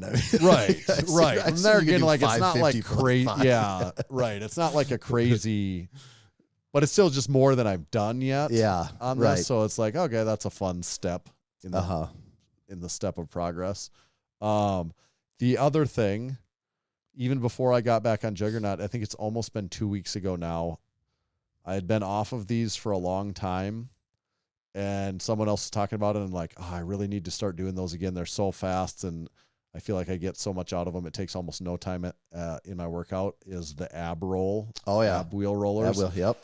And I hadn't done those for probably like 6 months. I go in streaks where I do them like once or twice every week and I get good where I can go on my toes a little bit for like a couple. And I'm like, okay, I know what these do to me when I haven't done them for a while. So I'm literally just going to do like 3 sets of 5 this first week. Yep. And I did that 3 sets of 5 on my knees, of course. I felt quite good. Like I'm like, okay, I'm glad I took this really easy to start with, so I'm not going to like be ruined from this. It was about probably 2 days after that. I'm like, oh my God. I forgot. Yeah. And I'm like, you actually the 3 sets of 5 were so easy. Yeah. Like it wasn't like, I was like, oh good, I didn't strain myself. I'm going to be just fine here. This will be a good way to like build into it without doing that. And 1 week later, I'm like, okay, I got to just like try doing them. Maybe I'll feel a little bit better if I try and do some. I could not put the wheel like beyond my arms being perpendicular to the ground. If I just went like 1 degree in front of my body, I'm like, my abdominal cavity is going to tear off of my body. I'm pretty sure I said all these exact words like last summer when I got that thing too. Because it was like, oh, okay, I cranked out like 3 sets of 5. Like I'll be conservative this first week. And I think it was the next week. I'm like, no, I've damaged something. I can't do these. And it was like, I will actually rip muscle off the bone if I do them. And then after that, I had to like go to sets of like 3 or 4 just with the idea of longevity in mind. I think it's I think like Monday would be 2 weeks. So like a day ago, I tried, I'm like, okay, I'll try it again. And I could go like halfway out. Yeah. And beyond that, there again, I'm like, it would rip something the funny off part, my body though, if I went how did farther. You do it the first time? Like, was that just all the good muscle I had? I used it all up and it just takes that long to replenish? I guess it's just it's also, I guess that's like when people have never squatted before and they come in and squat for the first time and then they're like, I can't even walk. Yeah. It's like, I guess, that's what that feels like, I suppose. And you're like, no, I can't even squat for a week. Yeah. But, and there again, it reminds me, I'm like, okay, if I did that little and it hurts that bad, I do need to do these occasionally. Yes, at least. there's Like, probably a deficiency here of some kind. yeah, it shouldn't hurt that bad from doing like 5 reps of those that didn't seem that hard to begin with. Yep. Like if it's making you that sore, there's something there. That's you okay. know. So all right. So since I've had my home gym, I've played around with exercises more than what I typically did. And the 3 that stuck out to me the most as being ones that feels like they're wrecking me more than they should are the ab wheel every time. I shouldn't say every time. I've actually gotten to a point now where I'm fairly competent. Once you do it, so I think in a few weeks and a month from now, I'll be good on them again. Yeah, I still never really do more than 7 in a set. Okay. Just because I'm like, I don't know. Like, I don't need to feel like I'm going to die from this. Like, you can 7 also just feels go like really slow and like, you can make them very hard. Yeah, I'm like very controlled the whole time, but Right. I never really ever do more than 7 in a set. That's typically where I limit myself. Yeah. But those would wreck me. When I first started doing the dumbbell curls where you sit on an incline bench, for the first couple of weeks, I thought I was just ripping my bicep off the bone. Like, I'm actually not even sure if this is working right or if it's, but now I do think that is an enormous help for doing curls. Yeah. I think that's in my mind, that is the correct way to do curls. Like when I go back to using a curl bar, primary bicep exercise. Oh yeah, when I go back to doing a curl things, bar or something like that, I'm like, no, this actually doesn't even work right. This isn't right. It doesn't hit them the same way. So that one, and then when I started like 2 months ago, adding in walking lunges while holding dumbbells, I think I told you the amount of just soreness and tightness in my glutes after that. Well, first of all, they just wipe you out because they just suck. Right. But the amount of soreness and everything in my glutes, I'm like, I've never felt this sensation before. That was crazy. And I was gonna say one other one. Oh, the one that always catches me off guard because it feels like it shouldn't do anything, and it does, is dumbbell RDLs all the time. And I don't know why. Yeah. If I ever take a break from those and come back and that one's only a 1 week thing where it hits my hammies really hard. And then it's like, then the next week I feel like I get nothing out of it. But yeah, those are the ones that just wreck me. Dumbbell RDLs are a good lift, and they're oftentimes pushed in juggernauts is why a lot of us they are. Them I do. It is a good lift though. Dumbbell RDLs are actually and like for some reason they seem to hit different than if you do barbell RDLs too though. Yeah, I don't know why that is, but so I talked about juggernaut and the ab thing. I thought I had 3s. The other thing I've been doing in my training, because I had 3 training updates, so it's juggernaut AI. Use discount code Massenomics. Ab wheel. Be very, very careful if you're going to try the ab wheel. I'm like, do caution. like 3 sets of 2. That's actually maybe what I would tell you. If you have not done them before, no matter how good you think they feel, just do that. Just do that. That's all you need. In 3 days, if you feel really good, do like 3 sets of 3. Just do another set that week. Don't go all in on the first set of the first week. Don't do that. Nope. Don't do it. It will be very painful for you. And then the last thing, though, I don't know why I started doing this, but I've been rowing 5Ks now. Okay, I saw you post 2 rower. Yeah, pictures of that. I don't even have a great reason why I started doing that. We have a Concept 2 rower in our basement, and the other day I brought it out to our garage when it was kind of cool out in the evening. It was dark, and I opened the garage door, and I'm like, you know what? It's because I ate something that. Sometimes I eat something really greasy and I feel like shit. We had some takeout of something. Gotta cancel I'm out. like, I feel like shit. Like I just feel gross. If I go to bed now, I don't even know that I'll sleep. I'm just gonna like sweat out grease from this meal. So I'm like, I'm gonna do the rower. And then that week I had talked with Sergeant Anderson in the gym. And if you can't run in the Army, one of the if you're on a running profile and you can't run, one of the alterations to the test is you can do a timed 5K row. So we were just talking about 5K row times, and it's like, he's like, yeah,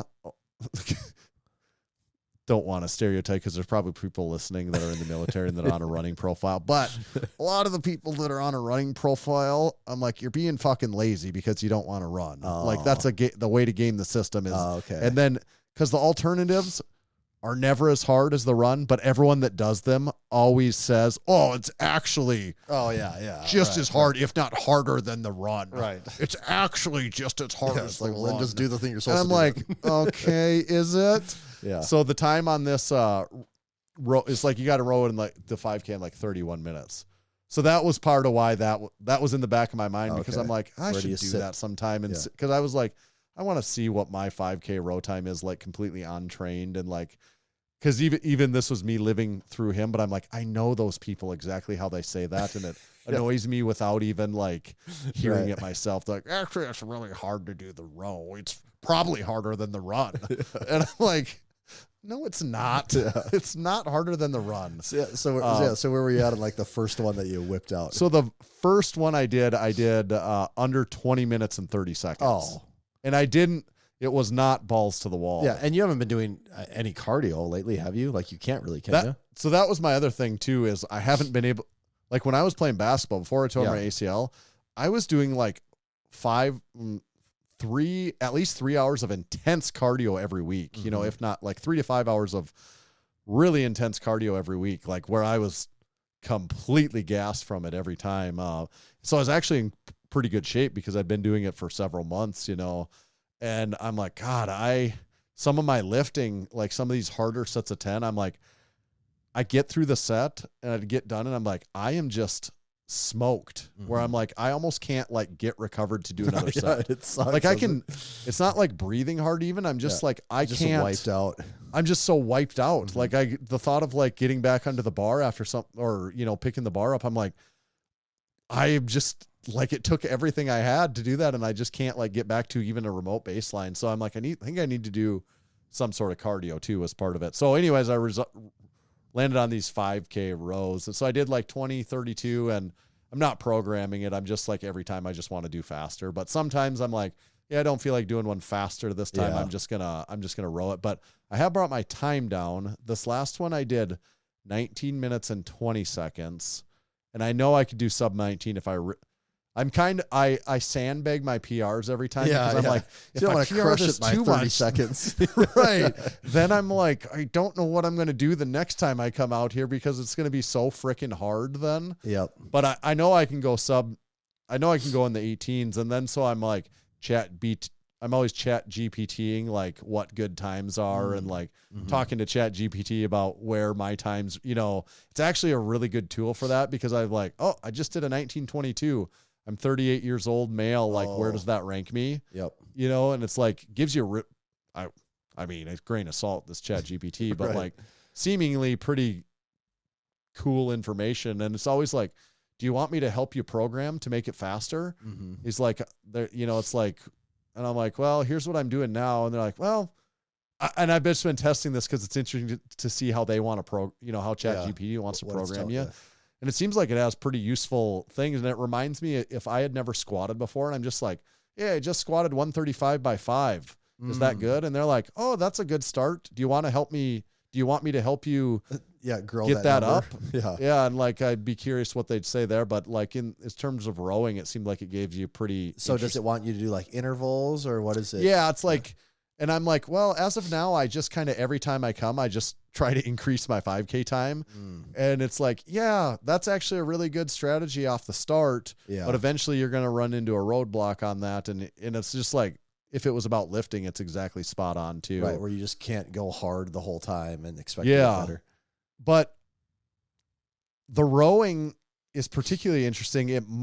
I may have stumbled on my favorite form of cardio because I think lifters are going to find themselves to be uncharacteristically better at that than non-lifters compared to other forms of cardio. Because you can like really muscle into it you can like in theory you're using all that muscle, so it's going to gas you more. But like my time, like when I'm doing, I think like this week or next week, I'll do some in the 18s and it's getting to be like a pretty decent time where I'm like past the like there's different categories. Like I'm past the beginner and like crossing past like the intermediate and into like, and I've done this for like 2 weeks. Right. Yeah. And that's my point. Yeah, And with no experience. and been arguing with my son as a good example. He's a good cross country runner. He's a good distance runner and just absolutely would roast me on any of those. Yeah. And I'm like, I got done with my literally the first one. And I'm like, I don't think there's any way in hell you can beat my time. Like, cause I lit up my back. He just doesn't have the muscular endurance. Exactly. Like it lit up my back a little bit. And I was like, my upper back is going to be a little sore tomorrow from this. And I just was thinking there's no way because you can't. I just don't think without some muscle of being able to do that. Yeah. You just can't hang with it. Yeah. And his time, he got halfway done and wanted to quit because he was so off pace and just really? like completely blasted from it. Okay. So yeah. So that's just a theory that I could think see. Well, for but also lifters like on when the you look rower. at actual rowers, they're not like skinny long distance runners. That's true. That's a good point. Yeah, that's. I don't know a ton about what the rower build looks like. Actually, no, I take that back. I don't even know what a rower looks like. I'm assuming they don't look like a. I think you have me convinced on that though. That but seems it right. seems like okay, who do you want ripping on an oar? It's not like the skinniest, slightest guy you can find, which is typically what distance runners look like. But it has made my upper back like my upper back is almost in a perpetual state of delayed onset muscle soreness. Really? Not in a bad, nothing in, just straight up where I'm always like, oh my God, my back is, and I'm probably not, my technique's probably not great because I'm probably muscle. Yeah. Have you effing watched it any a little videos more on technique? Not yet. I figured maybe I'm like, I think there's I can probably just some keep, low hanging fruit there. I'm assuming. But I'm also like, I think I can just keep getting my time down for now. Like, I'm like, I just want to see what I can get my time down to. I feel like it's one of those things where you can also, and maybe you've already got to this point where you can game it and be like, oh, I can use way more legs in this pull, or I can use way more upper body in this pull. Like if you need to give. I just start doing that out of a fatigue factor. Just like by default, I'm like, yeah, I'm going to do this a little different for a while just to give myself like a. And here's what I would say that I've learned in just maybe doing 7 5K row sessions. So kind of a stark pretty much an expert now. I'm an expert, yeah. Damn near That's what I want to say is I'm an expert. It's fun to say this because anyone that does any distance cardio ever would be like, yes, you dumbass. But what gets me about the 5K, because it's long enough, this is like almost a 20-minute journey that you set on, is the pacing, in the sense that if you like, it's never that hard. No individual row of the whole thing is that hard, but it's just the pacing in the sense that you can't slow down ever. Like if you slow down even just a little bit, your pace gets so off so fast that it's like it's just the never getting a break. That I think is kind of interesting about distance cardio. It's just a mental thing of like, you're just like, no, I never get a break until this is like, there's no break ever in here. Right. Where it's like, and if you just slack off a little bit, it completely screws up your pacing. If you just slack off a little bit for a couple minutes, you screw yourself over in the long run because it's almost impossible to make it up. And I just think it's a funny contrast of styles between lifting. Right. Where it's like, no, you just got to give it your all for about 30 seconds. Right. And then you can literally do nothing the rest of the time. Which I, of course, like that better. Oh, yeah. You know, like that's what I'm trained for and stuff too. But I suppose the people that run marathons, that's the thing. It's like, yeah, I'm pretty conditioned and everything, and this is pretty good, but I just have to do this nonstop until it's over. Like, but it is such a different mindset, because it's like, well, no, right? You just keep doing this. Like you don't, you just do this thing. Where lifting is like, no, like it's very much an on or off, you know? Right. Yeah, that's a good way. The difference. It's very, very on, very off. The light switch is on and off repeatedly throughout the day. When you're doing cardio, the distance cardio, it's like, no, it needs to be like 50% on. Yeah, but it's like you set it there and you just leave it. You don't need to get all amped and crazy. Right. You don't need to like check out either. You just kind of keep that level. So I'll probably quit that within like a week, but for now I'm trying to see what You've done everything you can in that I did field. notice though, just moving the rower to my garage in front of the garage door and then opening it up makes me like doing it much, much more than when it's in the basement. It's that fresh air thing, you know? It is like a little cool evening fresh air. Yeah. And I'm like, oh yeah, it's actually just, going to make me sit out here for 30 minutes by myself Right, while I listen to something that I want to. Staring And off into the distance. Yeah. like, oh, please, anything but that. Yeah. And now wait until it's like 95 degrees. And you're like, oh, screw it. I don't need to row when it's 95 degrees up. Yes, that's why I'm like, I'm not in this. I'll be the first to tell you I'm not in this for the long haul. But for now, I'm like, I'm going to see what I can get to my time to until I'm like, yep, this hurts so much that I don't want to see. I don't want to get my time any lower. Yeah. But rowing, I like the rower. I've never really given rowing an honest shot. You know, there's been a few times at the gym where I sat on the rower and gave it a few pulls, and that is the extent of my rowing experience. I've done intervals on the rower before. You know, I've done rower where you just turn it more into lifting where it's like, nope, I'm going to just floor this thing for 30 seconds and then almost check out. But right. So it's almost like doing it the other way. And like, this is the first time in my life I've ever hopped on this thing and like, nope, I'm going to get sweaty from just doing this so long that I'm actually getting sweaty and, you know, out of breath from it, from just doing it for so long. Health-wise, it's probably great, you know. Probably. Then it's funny, though, as a lifter, you can even do enough cardio that you're like, is this going to negatively affect my lifts? Oh, you don't even have, which is like, you start to do any thought. cardio, and it's like, that's the thought. I was like, is just this activity screwing up my lifting? Which is probably a really unhealthy way to think. I think so, yeah. Well, the answer's probably almost no. Yeah, well, and if it is like to the point where it actually affects your lifting, it's like, well, then you're probably really out of shape. Like if it is actually affecting your lifting, right. Yeah, it's just like for most of us, doing the cardio can't be the thing that's going to negatively affect our lifting. You wouldn't think. Like, okay, yeah, if you have like an RP 10 day or you're getting ready for a meet, you know, back it off a little. But I think for the most part in the day-to-day grind, a little steady state cardio shouldn't be totally derailing your training. But that is the thing we all like to think, though. Oh, like, totally. Yes. I can't do that. That's going to screw up my lifting. Yep. Yep. I don't need to do it. Screw up my lifting. Yep. I'm sold. Yeah, that's eventually when I'll probably quit is like the first day that I do a hard one and then I go to lift. Yeah, I got a big day tomorrow. Screwed up my lift. Yeah. Screwed it up. I'm done with that shit. Screwed up my lift. I know that's what it was. Yep, gotta watch out for that cardio. Anything else this week? I realize how long we've been out. You get us on a podcast on Friday night and you just go for days here. Go all day. But first, we do have to say that this episode is also brought to you by Barefoot Shoes. Right now, a new generation of barefoot shoes has landed, and that is the Ursus Gen 2.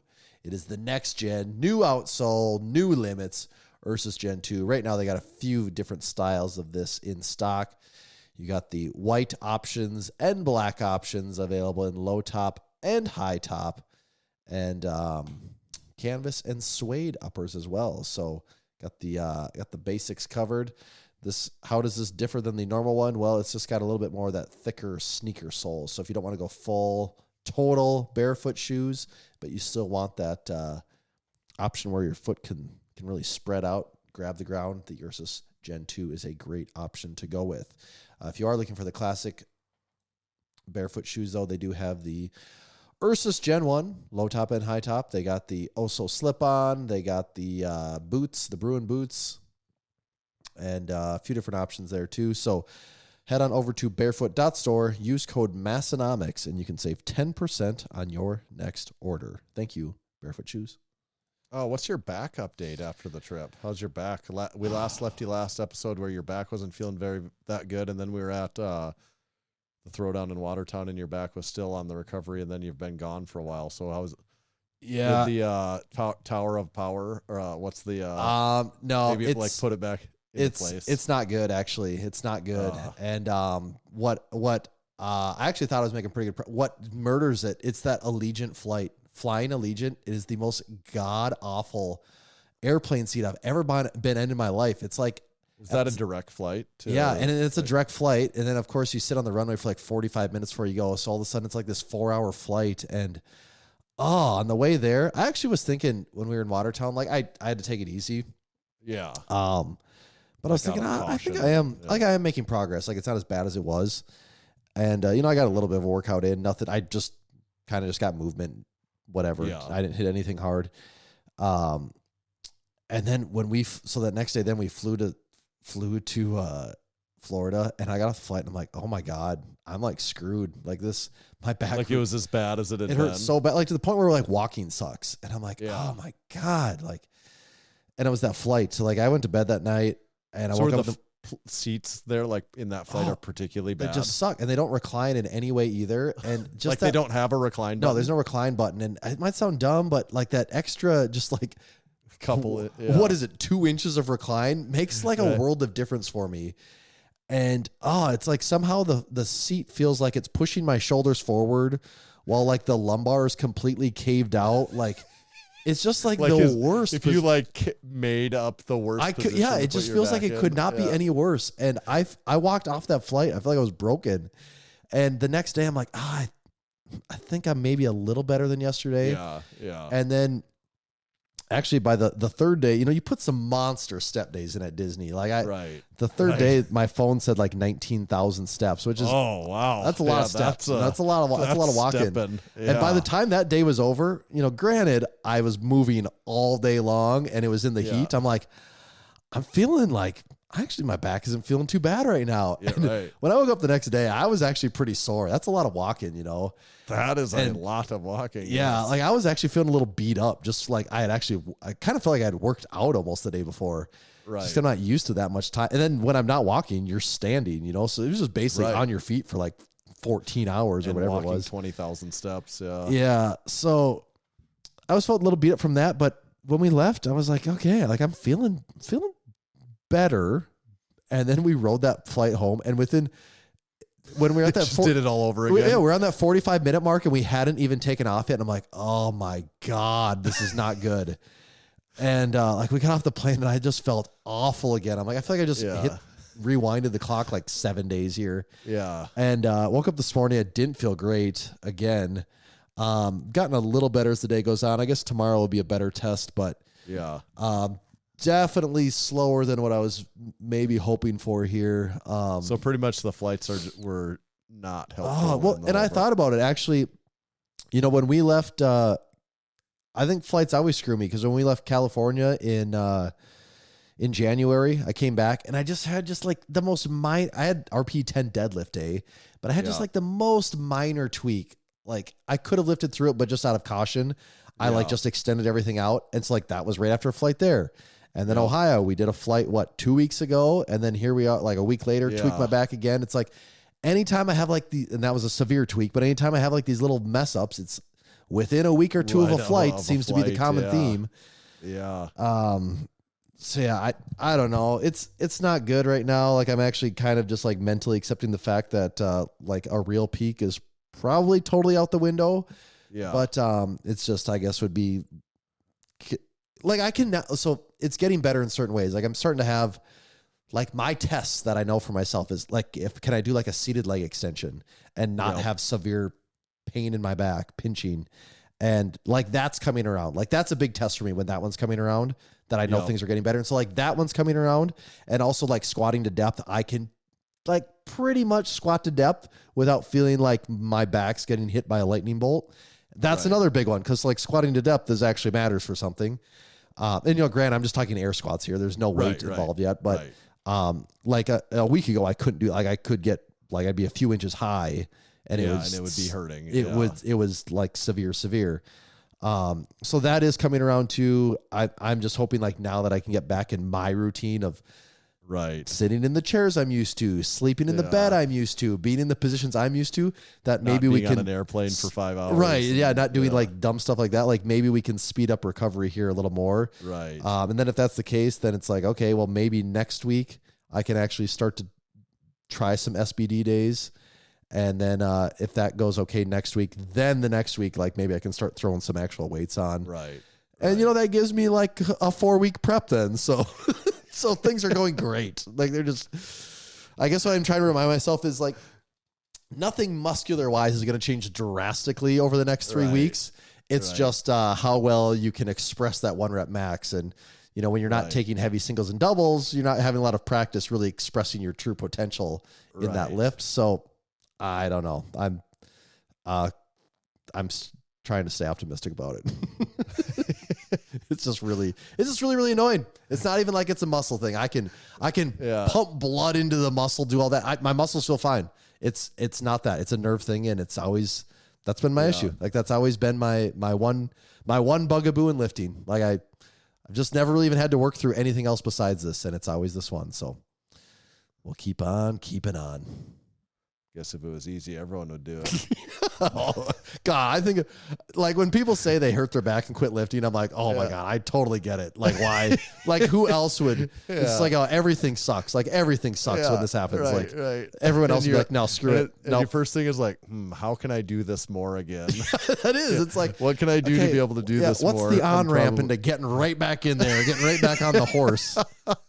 Because it's awful. It's a very, but I do like, I love going to the gym. That's why I'm gonna figure it out. Right. It's just the nerve thing is annoying because it just feels like it's just a roll of the dice on time. Like it doesn't.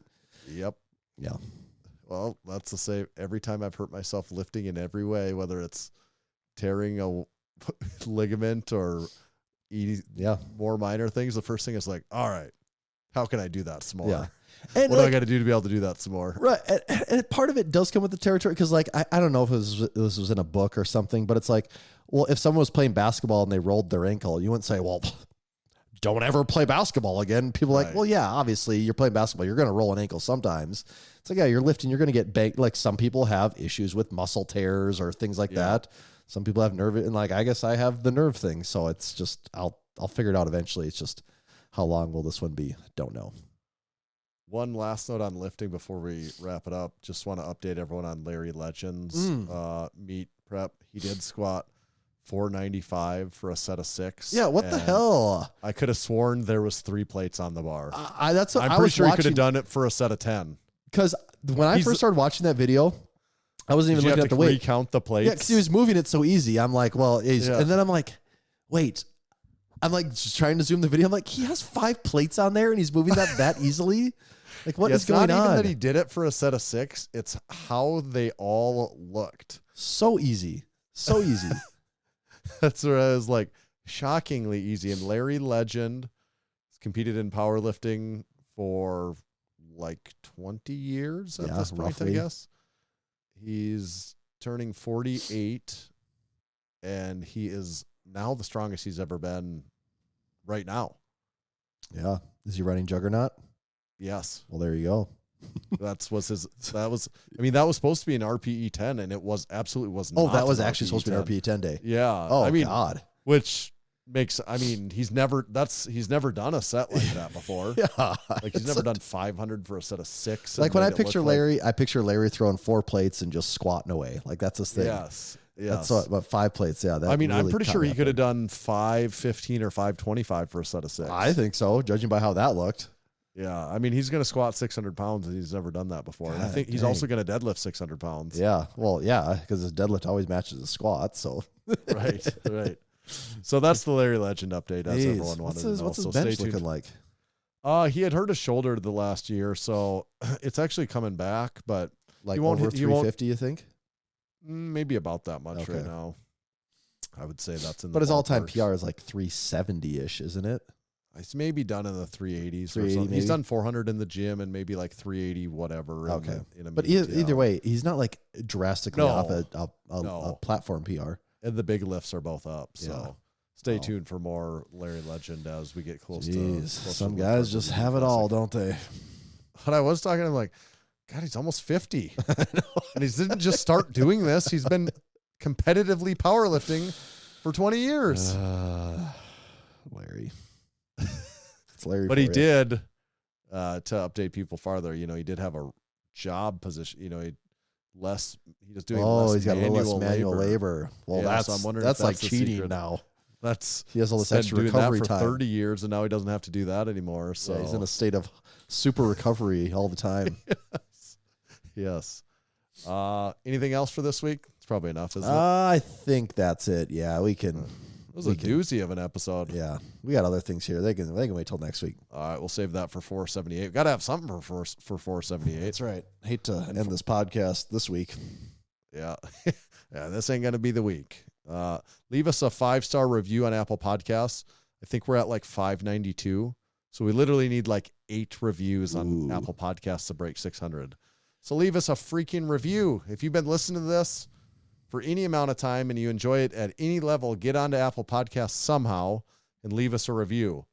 If at least 8 of you listen to me, don't assume it's going to be your friend. Make sure it's you. We'll break that this week. Leave us a freaking review.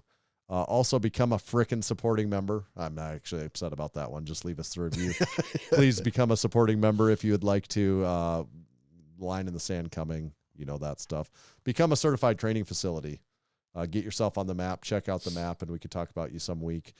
We have T-shirts and shorts and stuff like that, merchandise, our drink spotter. We got, actually, shortly after this episode comes out, I'm hoping that horse stall mat coasters are restocked again, and those always go fast, so don't sleep on this next restock of horse stall mat coasters. Our YouTube channel, didn't even talk about it. Oh God. Last week's video was the Elite FTS gym tour. Awesome. Of course, like one of my favorite ones we've ever recorded probably was the Elite FTS gym tour with Dave Tate. The one that came out this week was Kyle Kaizen DIY gym tour, his garage gym in Indy, his new garage gym that's well lit and has really cool equipment from newer stuff to DIY stuff that he's done himself. That video's off to a banging start already, and I watched it today. Finally, my first time actually watching myself even, and it is a really cool YouTube video. Yeah. Like if you're into home gym stuff, gym tours, any of that stuff, they're awesome. Said it probably before. I'm going to say it again. I might just start saying it every week. Nobody's gym tours are better than ours. Ours are the best gym tours on YouTube. Other people try, and theirs are inferior to the Massenomics gym tours. I'm quite convinced and positive of that. At this point, ours are the best, and if we don't have the most now, we're certainly going to. So if you like a gym tour on YouTube, subscribe to the Massenomics channel. We've got a whole bunch more in the works. Tommy, where do they find you at? You can find me at Tomahawk_D. You can follow me at Tanner_Bear. Just make sure to please follow Massenomics at Massenomics. See you.